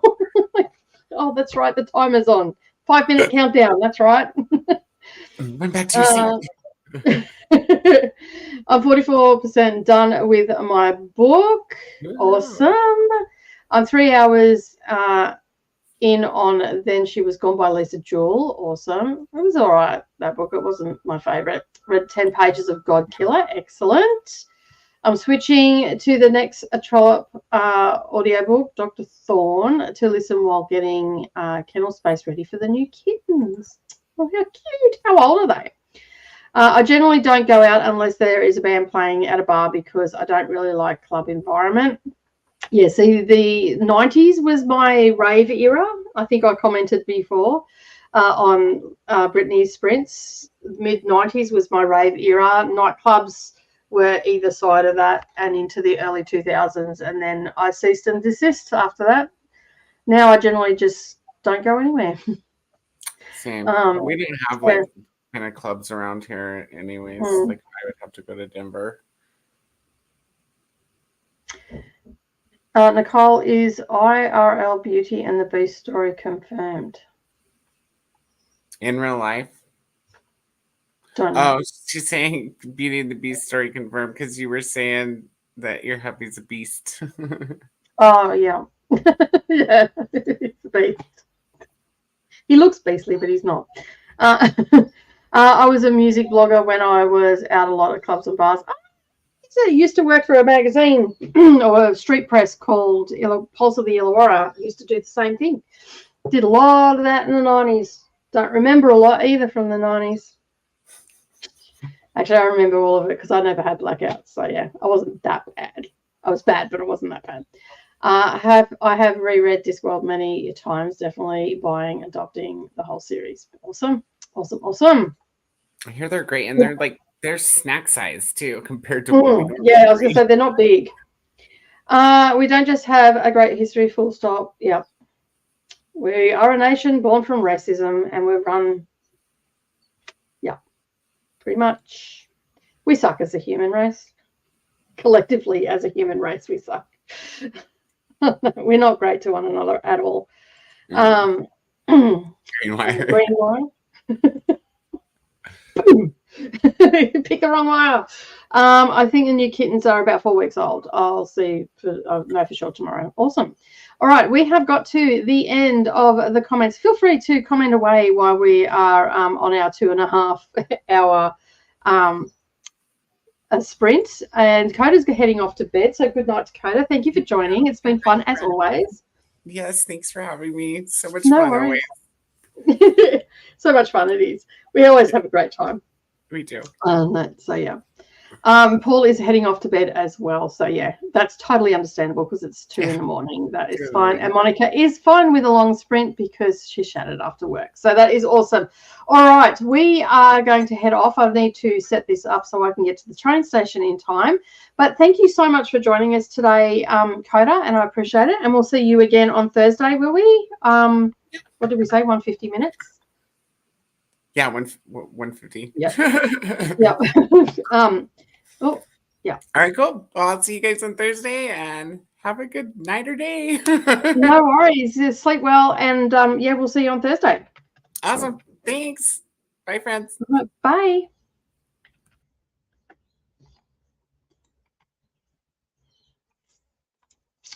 Okay, so it will only let me do a 2-hour sprint. I am going to have it at the 2 hour, and obviously the timer will go off if I'm a little bit longer because I am actually going to be a little bit longer. Hopefully I will be home in time. If not, it will click over and it will start on the short break will be 30 minutes. Okay, so let me just change that to 30 minutes. And then we'll be back for a chatty bit and all that sort of stuff. All right. Happy reading, everybody, and I will see you soon.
Well,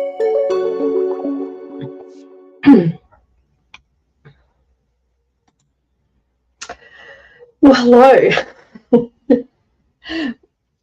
We are finally back. That was the longest sprint ever. So I just want to say thank you to everybody that stuck around. I do apologize. You know, like when you map out your day and everything goes to plan, like this morning, I caught everything, got into town, got it back, done in 2 hours. You know, here I am thinking that, you know, everything is run copacetic. For the entire time that I've been catching public transport, everything's connected and all the rest of it. This afternoon, however, was not a great experience with public transport. I caught my train on time. I pulled up into the train station, and the train station that I'm supposed to go to is closed at the moment. So I have to get off a stop before, catch a bus, and it takes me to where I need to go. I get off the train, and the bus actually left as the train pulled in. So we didn't have our connecting, so I had to wait for 10 minutes. So that put me behind everything, and then we had traffic as on top of it. So there must have been some sort of accident or something because it held everything up.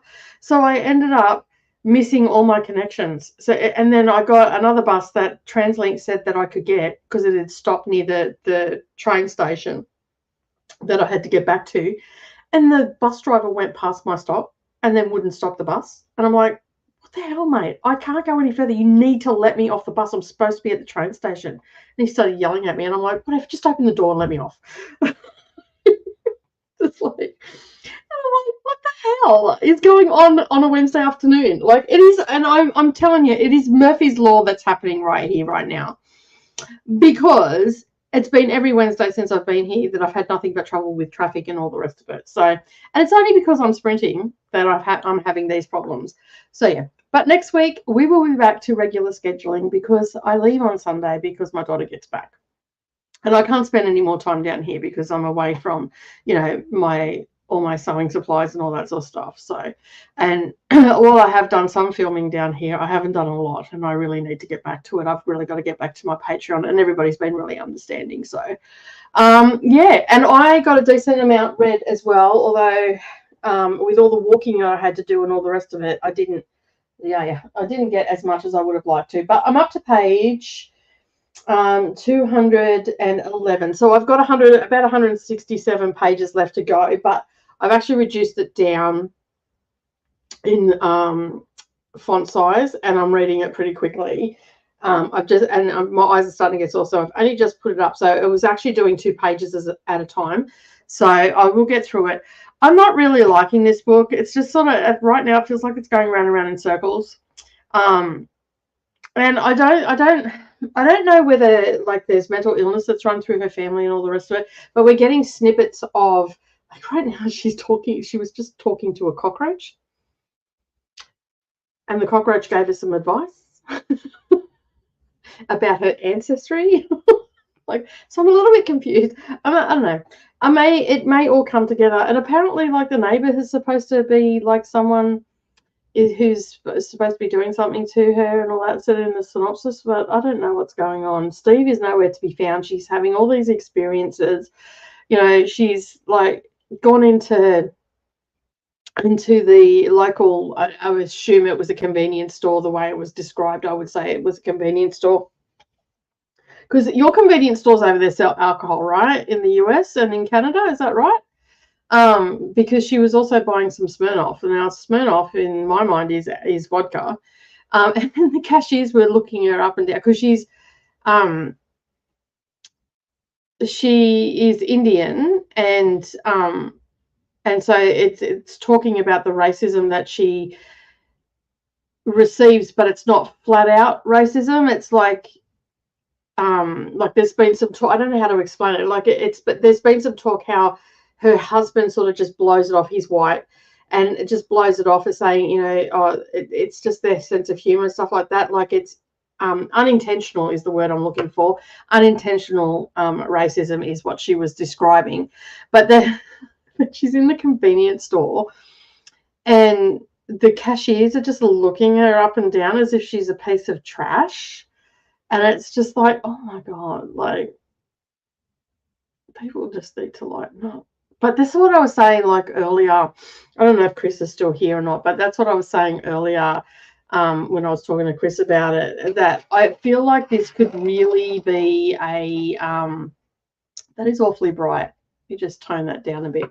I feel like this could definitely be a non-fiction book. Sorry about the lighting. I'm not in my normal location, so it makes it very difficult to try and get everything right. So right now I'm trying to reflect the light off without getting the camera, and it's not working, evidently, because I'm shaded. So yeah, like it's been a bit of a hard read and whatnot. Like I'm really interested to see where she goes with her, because she's writing. So basically, she's writing a book, but she's struggling to write a book, and she's dealing with all this other stuff as well. So cultural stuff surrounded her mother's death and all that. And it's just, I feel like it's a little bit, like it's a good read, but I feel like it's a little bit disjointed. But I don't know whether that's because I'm getting interrupted so much. Maybe that's what the case is. And to be honest, I think this is only the third book this year that I've actually read with my eyeball, so that's probably playing into it as well. But yeah, we ended up getting home. I did get a bit of reading done and that, but since I've been home, I haven't done any reading. I've just set it up ready to go for the next, because I'm going to stick around for a couple more hours yet. I want to at least get close enough to like to 80 or 90% before I sign off today. So and I think the only way I'm going to do that is to stay on sprints and to stay focused. I'm not taking Mia super early in the morning because I have to be in the city to meet a friend at midday. So, and I'm not going to get up at 6 o'clock, catch the train to get her to before school care when I don't have to. So, and I haven't had to do that except for sprint days. So tomorrow I said to her, sleep in because we're going to go a little bit later. So we're going to leave about 2 hours later. If she gets to school 5 minutes late, she gets to school 5 minutes late. I don't really care. So I'll probably do another 2 or 3 sprints. We'll see how we go, because it's 20 to 9 now. Probably another 2 will get us through that. So yeah, there was a lot of conversation happening in here. I don't know where I was up to, because we essentially just done a 4.5 hour sprint, because I said it's to a sprint at 4 o'clock and we've just come back. A 2.5 hour sprint turned into a 4.5 hour sprint. So hopefully you got lots of reading in and all that sort of stuff. And I was talking to a few people in the comments as well. So Rally popped in to say hi, and yeah, and I was at that stage 20 minutes away from home. And I was just letting everybody know that the timer will click over and it will just keep going. And that's what will happen. Like, but this is not going to happen again, like not for a long time. So Chrissy came back in to join us as well. My normal first and last sprint. Hope you get back soon. A damn city traffic. Yeah. Give me the bush anytime. I agree. Although a lot of stuff's been happening up in my neck of the woods. Nerralee, a couple of weeks ago at Hungry Jack's, where Nerralee works, the house next to it, like, so it's going up our street, because Hungry Jack's is at the end of our street. As she said, the crackheads got a little bit rowdy and one of them stabbed the other one in the neck. There was a whole commentary. Like, if anybody's ever met Nerralee or seen her on any of my sprints, like, she's very animated and she can tell a good yarn. Okay. And so she said the crackheads got angry because they didn't pass the pipe or whatever. But then she sent on Monday, she sent a message. She goes, there was a stabbing up at Macca's, and then she's put, he'd be dead. And so someone actually died in Kingaroy from a stabbing. So I don't know what the heck is going on up there. And then I just sent a message through to my husband, because I was talking to him this morning, and he said there was coppers everywhere in the Nango today. He goes, there was full carloads of them going up Racecourse Road and all this sort of stuff. And I just found an article. Some guy from the Gold Coast had been involved in a domestic violence, and somehow he's ended up in the Nango, and they've come and arrested him. But they were down the end of the street with the SWAT team. What's going on? Like, it's not actually SWAT, because that's an American thing. It's the equivalent here. So they were all down the end, like fully armed up to the teeth. Like, I'm like, what's going on in the South Burnett right now? Like, it's all the good, no good nicks thinking, oh, we'll go to the South Burnett and stir it up a little bit. Keep moving, keep going to Tara or somewhere like that. Go out west, further out west, where you can't hurt anybody. It's just like, yeah. So interesting times. And I'm missing it all. I'm down here in Brisbane. Nothing's happening except for traffic. Glad you're still sprinting. Yeah, we're going to sprint for a couple more hours. But that was like 2 hours ago for Chrissy. So she's probably gone by now anyway. The book I need to read for extra points in reading 1001 Grip on Goodreads is book 6 in the Troll series. Awesome. I'm also trying to focus on one charity Granny Square blanket. Awesome. So I can finish it and decrease the number of unfinished from your stash. Yes. This is where I got in. So like 7 o'clock and I left at 4. Glad I made it home safely. Good morning, Alana. How are you today? Egyptian Spirit is also here as well. We'll start getting the morning crowd now because it's getting close to wake up time. I read 344 pages in that sprint. It was mammoth. Yes, I expect a lot of people would have read a bit. I mean, truth be told, I could have finished one of my audiobooks off the Women's Prize for Fiction list because I've got a couple that are only 4.5 hours, so I could have listened to the whole thing. So I ended up doing a total of 3 kilometers of walking this afternoon because we had to power walk back up to the station. It was just ridiculous. Like, bus driver was such a douche. Like, and I'm like, fine, whatever, old man. Like, I didn't want to be a Karen and fully go off the dial, but yeah, it happens. That's it. It just, there's nothing you can do about it, and there's no point getting upset. It was just inconvenient for me today for it to happen. Any other day it wouldn't have mattered. It was just inconvenient today because I, had you all sitting here, and I really appreciate, I got a couple of subscribers during that sprint as well. So I really appreciate everybody that turned up and was so understanding. I'm really good apart from my mishap this afternoon. Jamie also cleaned the litter boxes, did a few dishes and finished connecting another row of the blanket. Awesome. It sounds like everybody got a lot done during that 4.5 hours. Oh, I'm so sorry. It won't happen again. I got loads I need to do today and loads of reading on my second book of the month, so I'm slumping hard. Oh no. 271 pages in, 81% into my book, and 18, but no chapters. Okay, in the book, so no chapters in this book, 19%. Okay, cool. Awesome. I hate it when you don't have chapters in books because it makes it hard if you don't have a bookmark or you drop your bookmark and you don't know where you're up to. I'm cool for several more sprints. Awesome. I actually have 3 more to go and then I'll be done with the book. Excellent. You should get that finished this morning for you because we've now flipped it around. So now, let me get this straight. Brittany and Leandra went for 11 hours, and I've been doing 7. We're almost going to end up doing a 24-hour sprint between the 3 of us. I only have 8 pages. I read this whole book in that sprint. That is awesome. If you want to mute and finish those 8 pages, go right ahead. Lizzie B is also here as well. I read 2 books in that last sprint. Of course, they were novellas. But still, that's 2 books. Doesn't matter whether they're novellas or not. I'm still here, but I'm going to bed soon. Yeah, what time is it there? You're still on daylight saving time? I forget where we're all at with the time because everybody's time's shifting at all different times and whatnot. And of course, I always try to share your sprints on my Sprint Central Discord. Thank you. I appreciate that. I really do.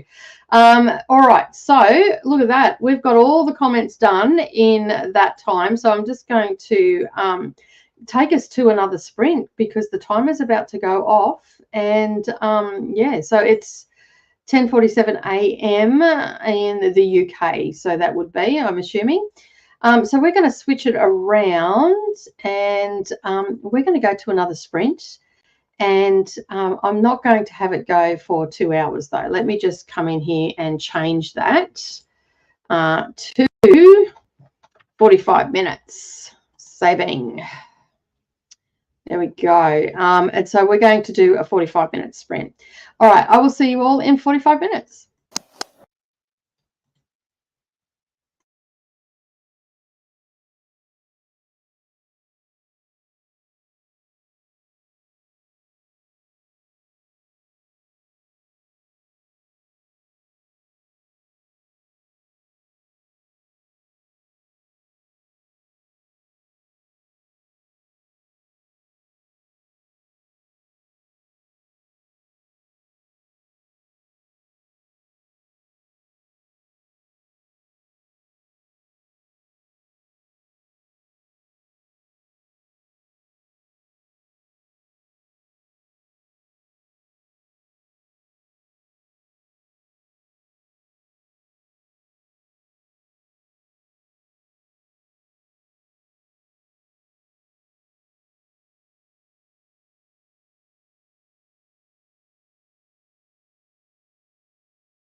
Helps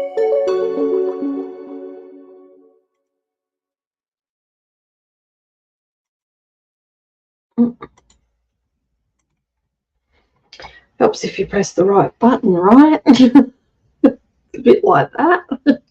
Oh, right. How did everybody go during that sprint? I managed to get to 74% of this book. So I have around about 51 pages left, because it's every time I flip a page, it's taking 2 off the total. So I've got about, right where I'm sitting now, it from 275 to 276. So if I divide that by 2, it's about 51. That's about as good as my math's going to get today. So yeah, it's still not, I don't know. I think I was expecting a little bit more from this. I'm still not entirely sure how her neighbor is coming into it. So that might still come in the next few pages, because her name keeps getting mentioned and stuff like that. But yeah, it's sort of lining up with the synopsis, but at the same time, I feel like there's something that was added into the synopsis that isn't really happening here. And I don't think I've missed anything. Like, I have been interrupted quite a bit while reading this book, but I don't think I've missed anything, because I always bookmark it, so I haven't missed a page or anything. Because sometimes with Kindle, if I don't bookmark it, I feel like I've skipped pages and stuff. So that's just a way for me to keep it straight in my head that I haven't skipped any pages. And as far as the mental illness rep goes in this, she's definitely got postnatal depression, and I think that there's a little bit of her grandmother was a shaman and knew things and all that sort of stuff that's been mentioned. So I think that this is like leaning towards her to help her write her creation story. So there's all different sorts of stuff. Her friend Tanya just turned up as well and was talking about how the trees were growing and how it's created a portal, so you know, spirits can come through and all that sort of stuff. And because she's dealing with the death of her mother as well, and I don't think she's fully grieving, so I think that this is a manifestation of her grief that's coming through. But I could be completely wrong, because I'm slightly confused by the book. It's great. Like, I like her writing and everything like that, and I like how it's very much a lot of her inner thoughts, inner dialogue and whatnot. What do they call that? That's no, it's not stream of consciousness, this one. But yeah, so yeah, we're getting like her point of view and how she's feeling, and how, you know, she's just feeling so inadequate as a mother and all that sort of stuff. And yeah, so I'm guessing you're supposed to feel a little bit disjointed from it, because that's how she's feeling. So that's definitely coming across. And we're getting little snippets of her creation story as we're going. And she's writing this creation story because she believes that it needs to be passed down through the generations so they don't lose their creation story. So yeah, which is really good. Like, I like that aspect of it and whatnot. But I will talk more about it in my vlog, because I'm definitely going to be finishing this tonight, because we're going to do 2 more sprints. I know I've got 30 minutes on that timer, which I'm actually going to change down to 15. So let me just change that back, because saving it, because we don't want to do 30 minutes of chit-chatting. We want to be productive and we want to get this book done, right? So how did everybody else go? Let me know in the comments how you went. I would really appreciate that. We were up to here. So it is 10:40 a.m. in the UK. It's 9:48 when we went to the sprint. So it's later than that now. It'll be 10:37 for Chrissy, and she's probably in bed. And yes, I was right. Look at that. I remember where you live. That's great. Emily also joined during that sprint. I'm good, thank you. We've had a pretty hectic day here too. We ended up doing a 4.5-hour sprint because public transport was not kind to me this afternoon. So that's why I'm still on. So we've come back and we're doing some short talking bits and getting some more productivity in and making this a super productive sprint as well. So Out of the 8.5 hours that I've been on, I think we've done like nearly 6 hours of sprinting because we did pretty close to 6 hours of sprinting. So that's pretty good. That doesn't often happen around here, to say the least. We often get lots of chatty bits and whatnot. So yeah. Kay finished The Fury by Alex Michaelis, I'm assuming. Not my favourite of his, 3.75. Still, that's a decent read. That's a decent read. Rally has popped back in and is reading The Teacher. Awesome. Books with Dreamcatcher, just joining live on. I did see that you had gone live. That popped up on my phone, but I'm trying to ignore my phone because I need to get this book read, because this vlog has to be out on Saturday and I've still got to edit. And we've had a lot of thoughts about the book, so I've got to, try and get it down a bit. To be honest, I don't think I'm going to edit too much out, because it's pretty much just raw how I'm feeling about the books and everything. And I know that there are a lot of people that are watching right now. I mean, not right at this minute, but watching for these vlogs to come out, whether or not they're going to pick up some of these books. So I want to do them justice and, give my thorough thoughts on it and all the rest of it. And I dare say there will be a little bit of waffling in there that, anyway. And live streaming of booktube videos, and thinking of continuing A Bride by Ali Hazelwood a bit later. Awesome. I had some dinner earlier, and I probably shouldn't have had pizza for dinner, because now it's repeating. I've got the hiccups, and that happens usually about an hour after I have pizza. Don't know what it is. Just something that it's a new development, in the process of aging. Good morning, Jean. How are you? Getting ready for work? Went to bed with you on the TV and waking up with me on the TV. Yes. We had a very productive sprint in the last 8 hours, as you would have just heard. 2.5 hours left on the audio. Awesome. Did you say what you were reading? Egyptian Spirit. I forgot what you were reading. So just in case you didn't, just leave me a comment down below so I know. Rally got to chapter 16 in The Teacher. Awesome. I'm reading a Christmas book. Isn't Christmas in March a thing? Yeah, for sure. You can read a Christmas book anytime you want. My theory on Christmas book is anytime you're feeling a little bit festive, or you just want to get that warm and fuzzy feeling, because let's face it, Christmas books are usually warm and fuzzies. And if you need a little bit of those warm and fuzzies in your life, then I say read a Christmas book. Because it's always going to give you those warm and fuzzies feelings and whatnot. So yeah, Christmas in March, we can do that, not a problem. Not a problem at all. My current audiobook is over 20 hours long, so it'll take a while, but I'm close to 50% now. I'm listening to a LibriVox audio, okay, which is really well done. Okay, I've never heard any of. I don't think I've just trying to think. Have I? I don't think I have. No. Oh, I didn't say what I was reading. I'm reading Still Beating by Jennifer Hartman, and my name is Amanda. I was gonna say Amanda, but then I wasn't sure. Like in my head, I was second guessing myself. So good to know, Amanda. I appreciate that. Because you must have picked up on what I was putting down. Because I'm like, oh, I do know. I know your name, and I'm like, I think it's Amanda, but I don't want to say, because I was swinging between Amanda and Paula. So yeah, but yeah, thank you for that, Amanda. I appreciate it, and I will endeavour to remember that. It does help if you haven't been here for a while. It's really good just to drop your name into the comments and whatnot, because I know that we're on different like time schedules and all the rest of it, and so we don't always mesh up with our sprints and everything. So yeah, but yeah. It does help if you do drop your name down. I tried to remember everybody's name, but yeah. But as I said, I was swinging between Amanda and Paula, and I just was second guessing myself. I didn't really, I didn't really want to say. And then you don't want to misname someone. It's always good to, and it makes people feel special too if you remember their name. I know it makes me feel good that someone's actually remembered me and whatnot. So yeah. I do believe that that's pretty much our schedule, because you're in the UK, so that doesn't help at all. But as you said, it is in the morning time here now. I've got a mozzie bite on my leg and it's driving me mental.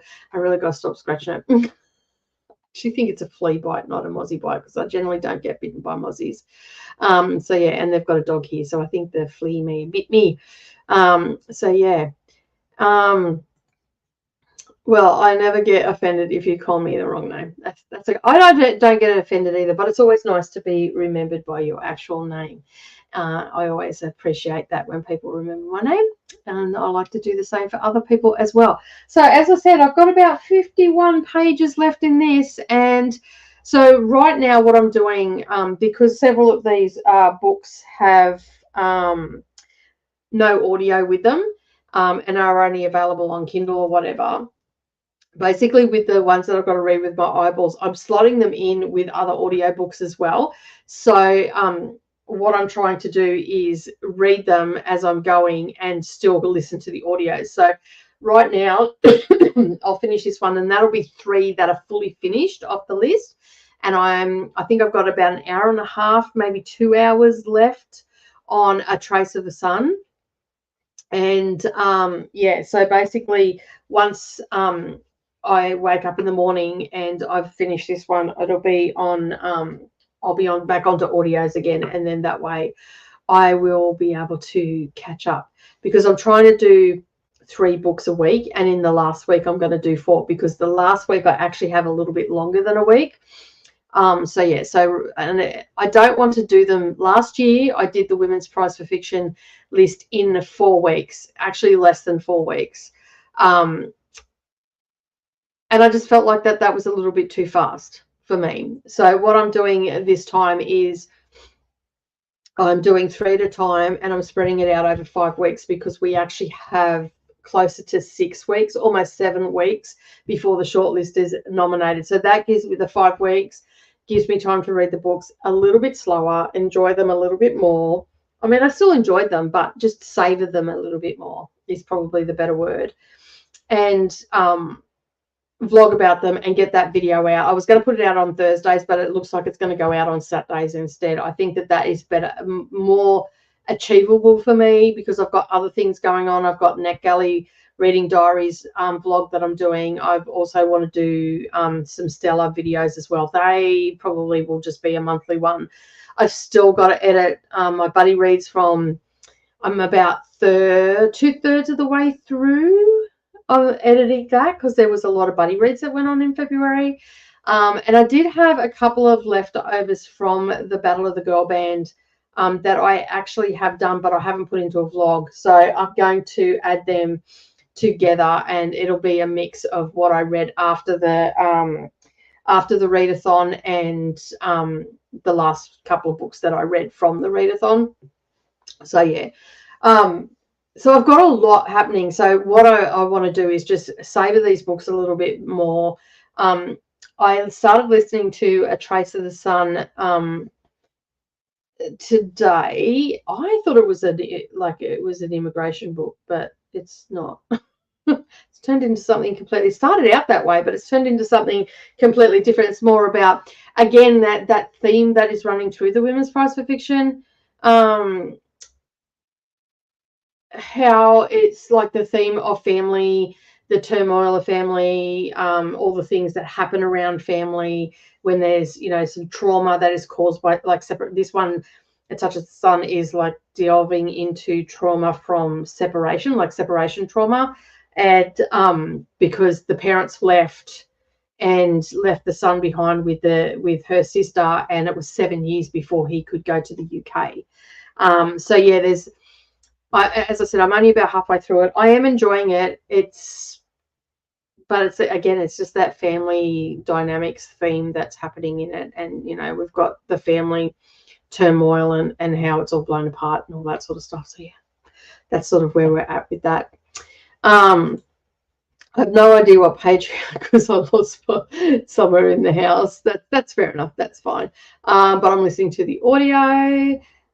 I do that too. Like, I'll put the book down and then forget where I've put it when I'm listening to an audio. I know how crazy your schedule is. Just hope you manage to get to everything. I have so much on my own that it's insane. Yeah.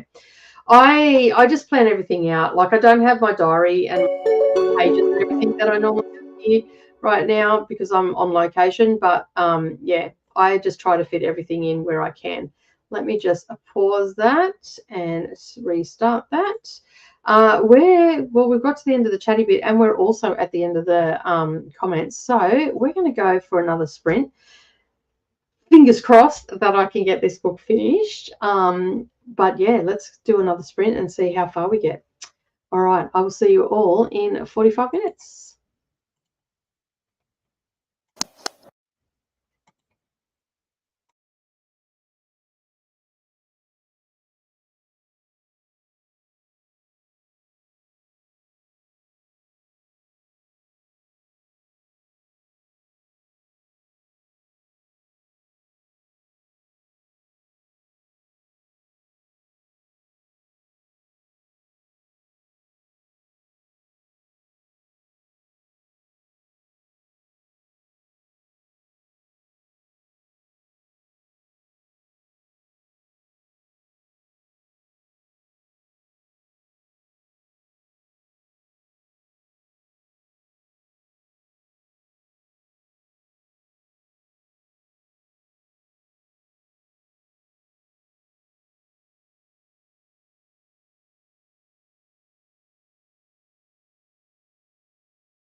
All right, we're back. I finished my book. Yeah, that was weird. I still don't. There's a whole section that I just read that just sort of flipped everything around. I was a little bit confused and had to go back and read a couple of paragraphs because I was like, what's going on? But anyway, I think I worked it out. Not 100% sure I totally understand the story and what she was trying to achieve, but I have finished it, and that's the main part. I'm going to ponder on this for a little while, and in the morning I'm going to do my wrap-up for it. So hopefully I will have some coherent thoughts, because right now I do not have any coherent thoughts about this book, because that last section that I read was quite weird. It was like it was... Let me just show you. I don't know if I'll be able to bring it up, but it was so... Oh no, because I just took the download off. I'll re-download it tomorrow and show you in the wrap up and all the rest of it. But the end of the book was like, we've got this novel all the way through, novel, and then it was like newspaper articles towards it, like for the last part of the book, and then we went back to how the rest of the book was written. So it was like, it was very like off-putting. And the chapters in this book as well, like we don't have rounded chapters. We have, 12.5, 12.25, 19.75 in chapters and whatnot. And it was like, what's going on? But overall, it was a pretty good story. Like, I still am not 100% sure anybody knows what was wrong with her, but the words paranoid schizophrenia was thrown around, bipolar, postpartum psychosis. So that's extreme postnatal depression, where it's manifesting in other ways and whatnot. So that is actually a thing. So it was a really good glimpse at the struggles that new mothers go through when they lose their identity. Add in the fact that she was also Indigenous as well, and that she was living in a predominantly white neighborhood. So that compounded it as well, and she was actually comparing herself and everything. So I have lots of thoughts. They're not very coherent at the moment, so I will not, and I don't even know if I'm going to do this book any justice, because it was different. It's not a bad book. I enjoyed the story, and I enjoyed the themes in it and whatnot. So yeah. So I'm the only one awake now. Everybody's gone to bed. So yeah. All right, let us see where we were. How did everybody else go in that sprint? It is getting pretty late here, so I'm probably going to wrap up after this. I know that I didn't put up last sprint or anything like that, but I think I might end up wrapping up. Excuse me. You've got this, yeah. It's insanity, the things that we do for BookTube, right? Hey, Coda. Yeah, I'm still here. Good morning. How are you? Everybody saying hello. Finished my book. Got to 100%. That is awesome, Elena. Good to see. I like to see it. Good morning to Coda. Yep, that's it. Celebrate the wins. Hello to Amanda. Well done. And hello to Shauna. I'm going to read in 8 minutes. Awesome. Good morning. Thank you for joining. We are about, well, what's the time? It's 10:30 now. I could probably do another small sprint and then wrap up after that. Probably do a 30-minute sprint. I'll get some more read on my other book. I looked before. I've got 2.5 hours. So if I can get it down to 2 hours, that will cover my public transport time tomorrow. Good morning. Good morning. Everybody's saying good morning. And I'm going to be saying good night. I wasn't planning on going this long, but I knew the only way that I was going to get this book finished is to do sprints. And I don't, normally I finish around 7 o'clock anyway, so I've only gone a few hours extra, and we don't normally have a 4.5 hour sprint either. So yeah, there's that. So yeah, I'm going to read A Subtle Knife by Philip Pullman. Still have an hour and 40 minutes left of the audio. Good morning, Paul. How are you today? Hope you're feeling well.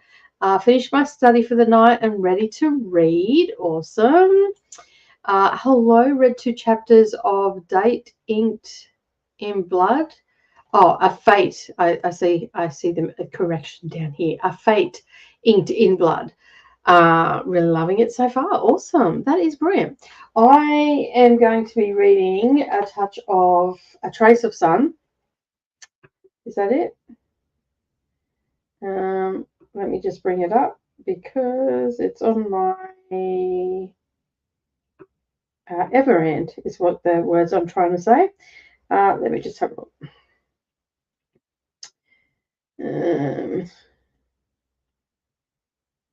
I thought I said 2. Yeah, 2. Oh, that's fast. I accidentally hit the speed up button. That was not how fast I wanted it to go. Yeah, I'm sorry. It was 2 hours and 51 minutes I have left. So yeah, if I can maybe get it down, that takes me to 11:30. Yeah, maybe if I do a 50-minute sprint, then I can get it down to 2 hours on that one. I don't know. I think I might just do a short sprint, not a long one, because I don't think I'll make it because I'm pretty tired after everything that's gone on today with public transport and having to walk more than I needed to.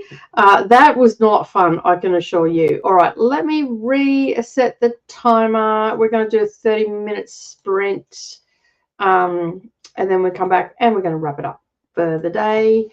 This will get me a little bit further along. Every little bit helps. I'm not exactly tired right now, but I'm starting to get a little bit fadey. So I think if we do a 30-minute sprint and come back and wrap up. So yeah, and then we'll be back on Thursday night where I'm not 100% sure what Neva's doing at the moment, but I'm pretty sure Neva's going to be joining us, and Coda will also be joining us. And we will be discussing book 4 from the Harry Potter Goblet of Fire and starting book 5. We are cruising through this really quick, really quick. Paul is just waking up. So yeah, all right, let's start that sprint, and I'll see you all in 30 minutes.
All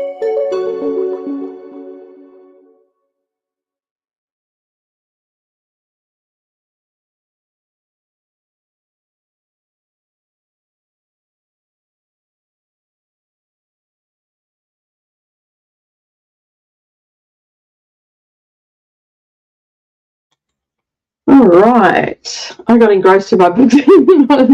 I looked at the timer and I had like 3 minutes left, and then the next thing I know, the timer's going off, and I'm like, scramble. I can't find my headphones. They must be in my other bag. So, yes, I was listening to that without my headphones, which is a different experience because I don't normally listen to my books that way. So, yeah, that was our last sprint for today. I have got so much done today. I'll be able to do the wrap up for And Then She Fell, which was still floating around in my head while I was listening to this next one. So hopefully in the morning it will make a whole lot more sense, and yeah, in my mind and whatnot, and I'll be able to talk coherently about it. But let us have a look and see what everybody else has done while we were doing that sprint. Lana saying good morning. Also read 25 pages too, but no chapter in this book. Hello, Books and Things with Alicia. How are you today? Just finishing up breakfast and getting coffee. We'll be journaling this morning and start reading a non-fiction book. What non-fiction are you reading? No reading till this evening. Still working on my library. It all takes time. Read 32 pages. Emily's saying thank you for the sprints. Managed 48 pages and chapter 3, but no chapter books. That is fine. Yeah, we're pretty much done for today. It's been a huge day. Well, we've done 10 hours today, so that's pretty good. It's just a book, and so far I really like it. Fair enough, fair enough. All right, as you can see across the bottom of the screen, we'll be back on a Thursday, Friday, if you're in the Southern Hemisphere. We start at 9 a.m. my time, which is, I think, is now 6 p.m. Is that right? Or 7 p.m.? Oh, gosh, 7 p.m. I think it is. I don't know, but if you go to the homepage, the sprints are up on my homepage. If you click on that, it will tell you exactly when it's going to start in your time zone. Thank goodness for YouTube doing all the time zone math, right? This is crazy trying to work it all out. This is crazy. So if you are ever concerned or you think that you're going to miss it, just go to the homepage, click on the one that you're looking for, and it'll tell you exactly when it's going to start. We will be starting Harry Potter, book 5, which is concerning because I don't have book 5 here. So it is in Kingaroy. So I'm pretty sure that I can't get it on the library app either. It's checked out. I can't get it till the 17th, which is the Sunday, for the audio. So I'm pretty sure that they are on Kindle Unlimited. So I know it's like Harry Potter. Is it the Phoenix, Order of the Phoenix?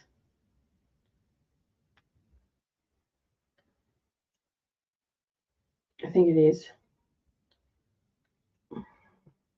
Yes, that is book 5. I'm pretty sure it is. Yes, they are available on Kindle Unlimited. So that is where I will be reading my first part. Let me just make sure I've got the right book. Yes, Order of the Phoenix is book 5. So, yeah, I will be reading with my eyeballs. And, yeah, so we'll be starting that on Thursday, Friday. And I will be reading that through Kindle Unlimited. So, because I didn't think to bring my book. I didn't do the math right and realize after I got here that, oh, crap. I'll be still here when we start that. So, yeah. So I'm just going to read that with my eyeballs because the Borrow box becomes available on the 17th for Order of the Phoenix. So, which is Sunday for me. So by the time I get to Monday, I'll have it on audio and I'll have it on Kindle Unlimited. I can just read along with it until I get home, and then I can mark up my book and all the rest of it. But as I said, that is it for me today. Thanks, Code. I've just seen that pop up. Thank you for that. That's it for me today. Thank you to everybody that hung around for the last 10 hours, especially all those night owls. They have now all gone to bed because I've noticed that Jamie and Chris and Shannon are not commenting anymore. So thank you so much to everybody that joined in at some stage today. I really do appreciate it. It's been a fantastic day. Got lots of reading done. I managed to finish the book that I wanted to, and I will definitely see you all in the next sprints. Have a wonderful day. I'm sure there's plenty of people that are already sprinting, and you'll be able to get through your day with the rest of your reading, and I appreciate everyone being here, and I'll see you all in the next video. Bye for now.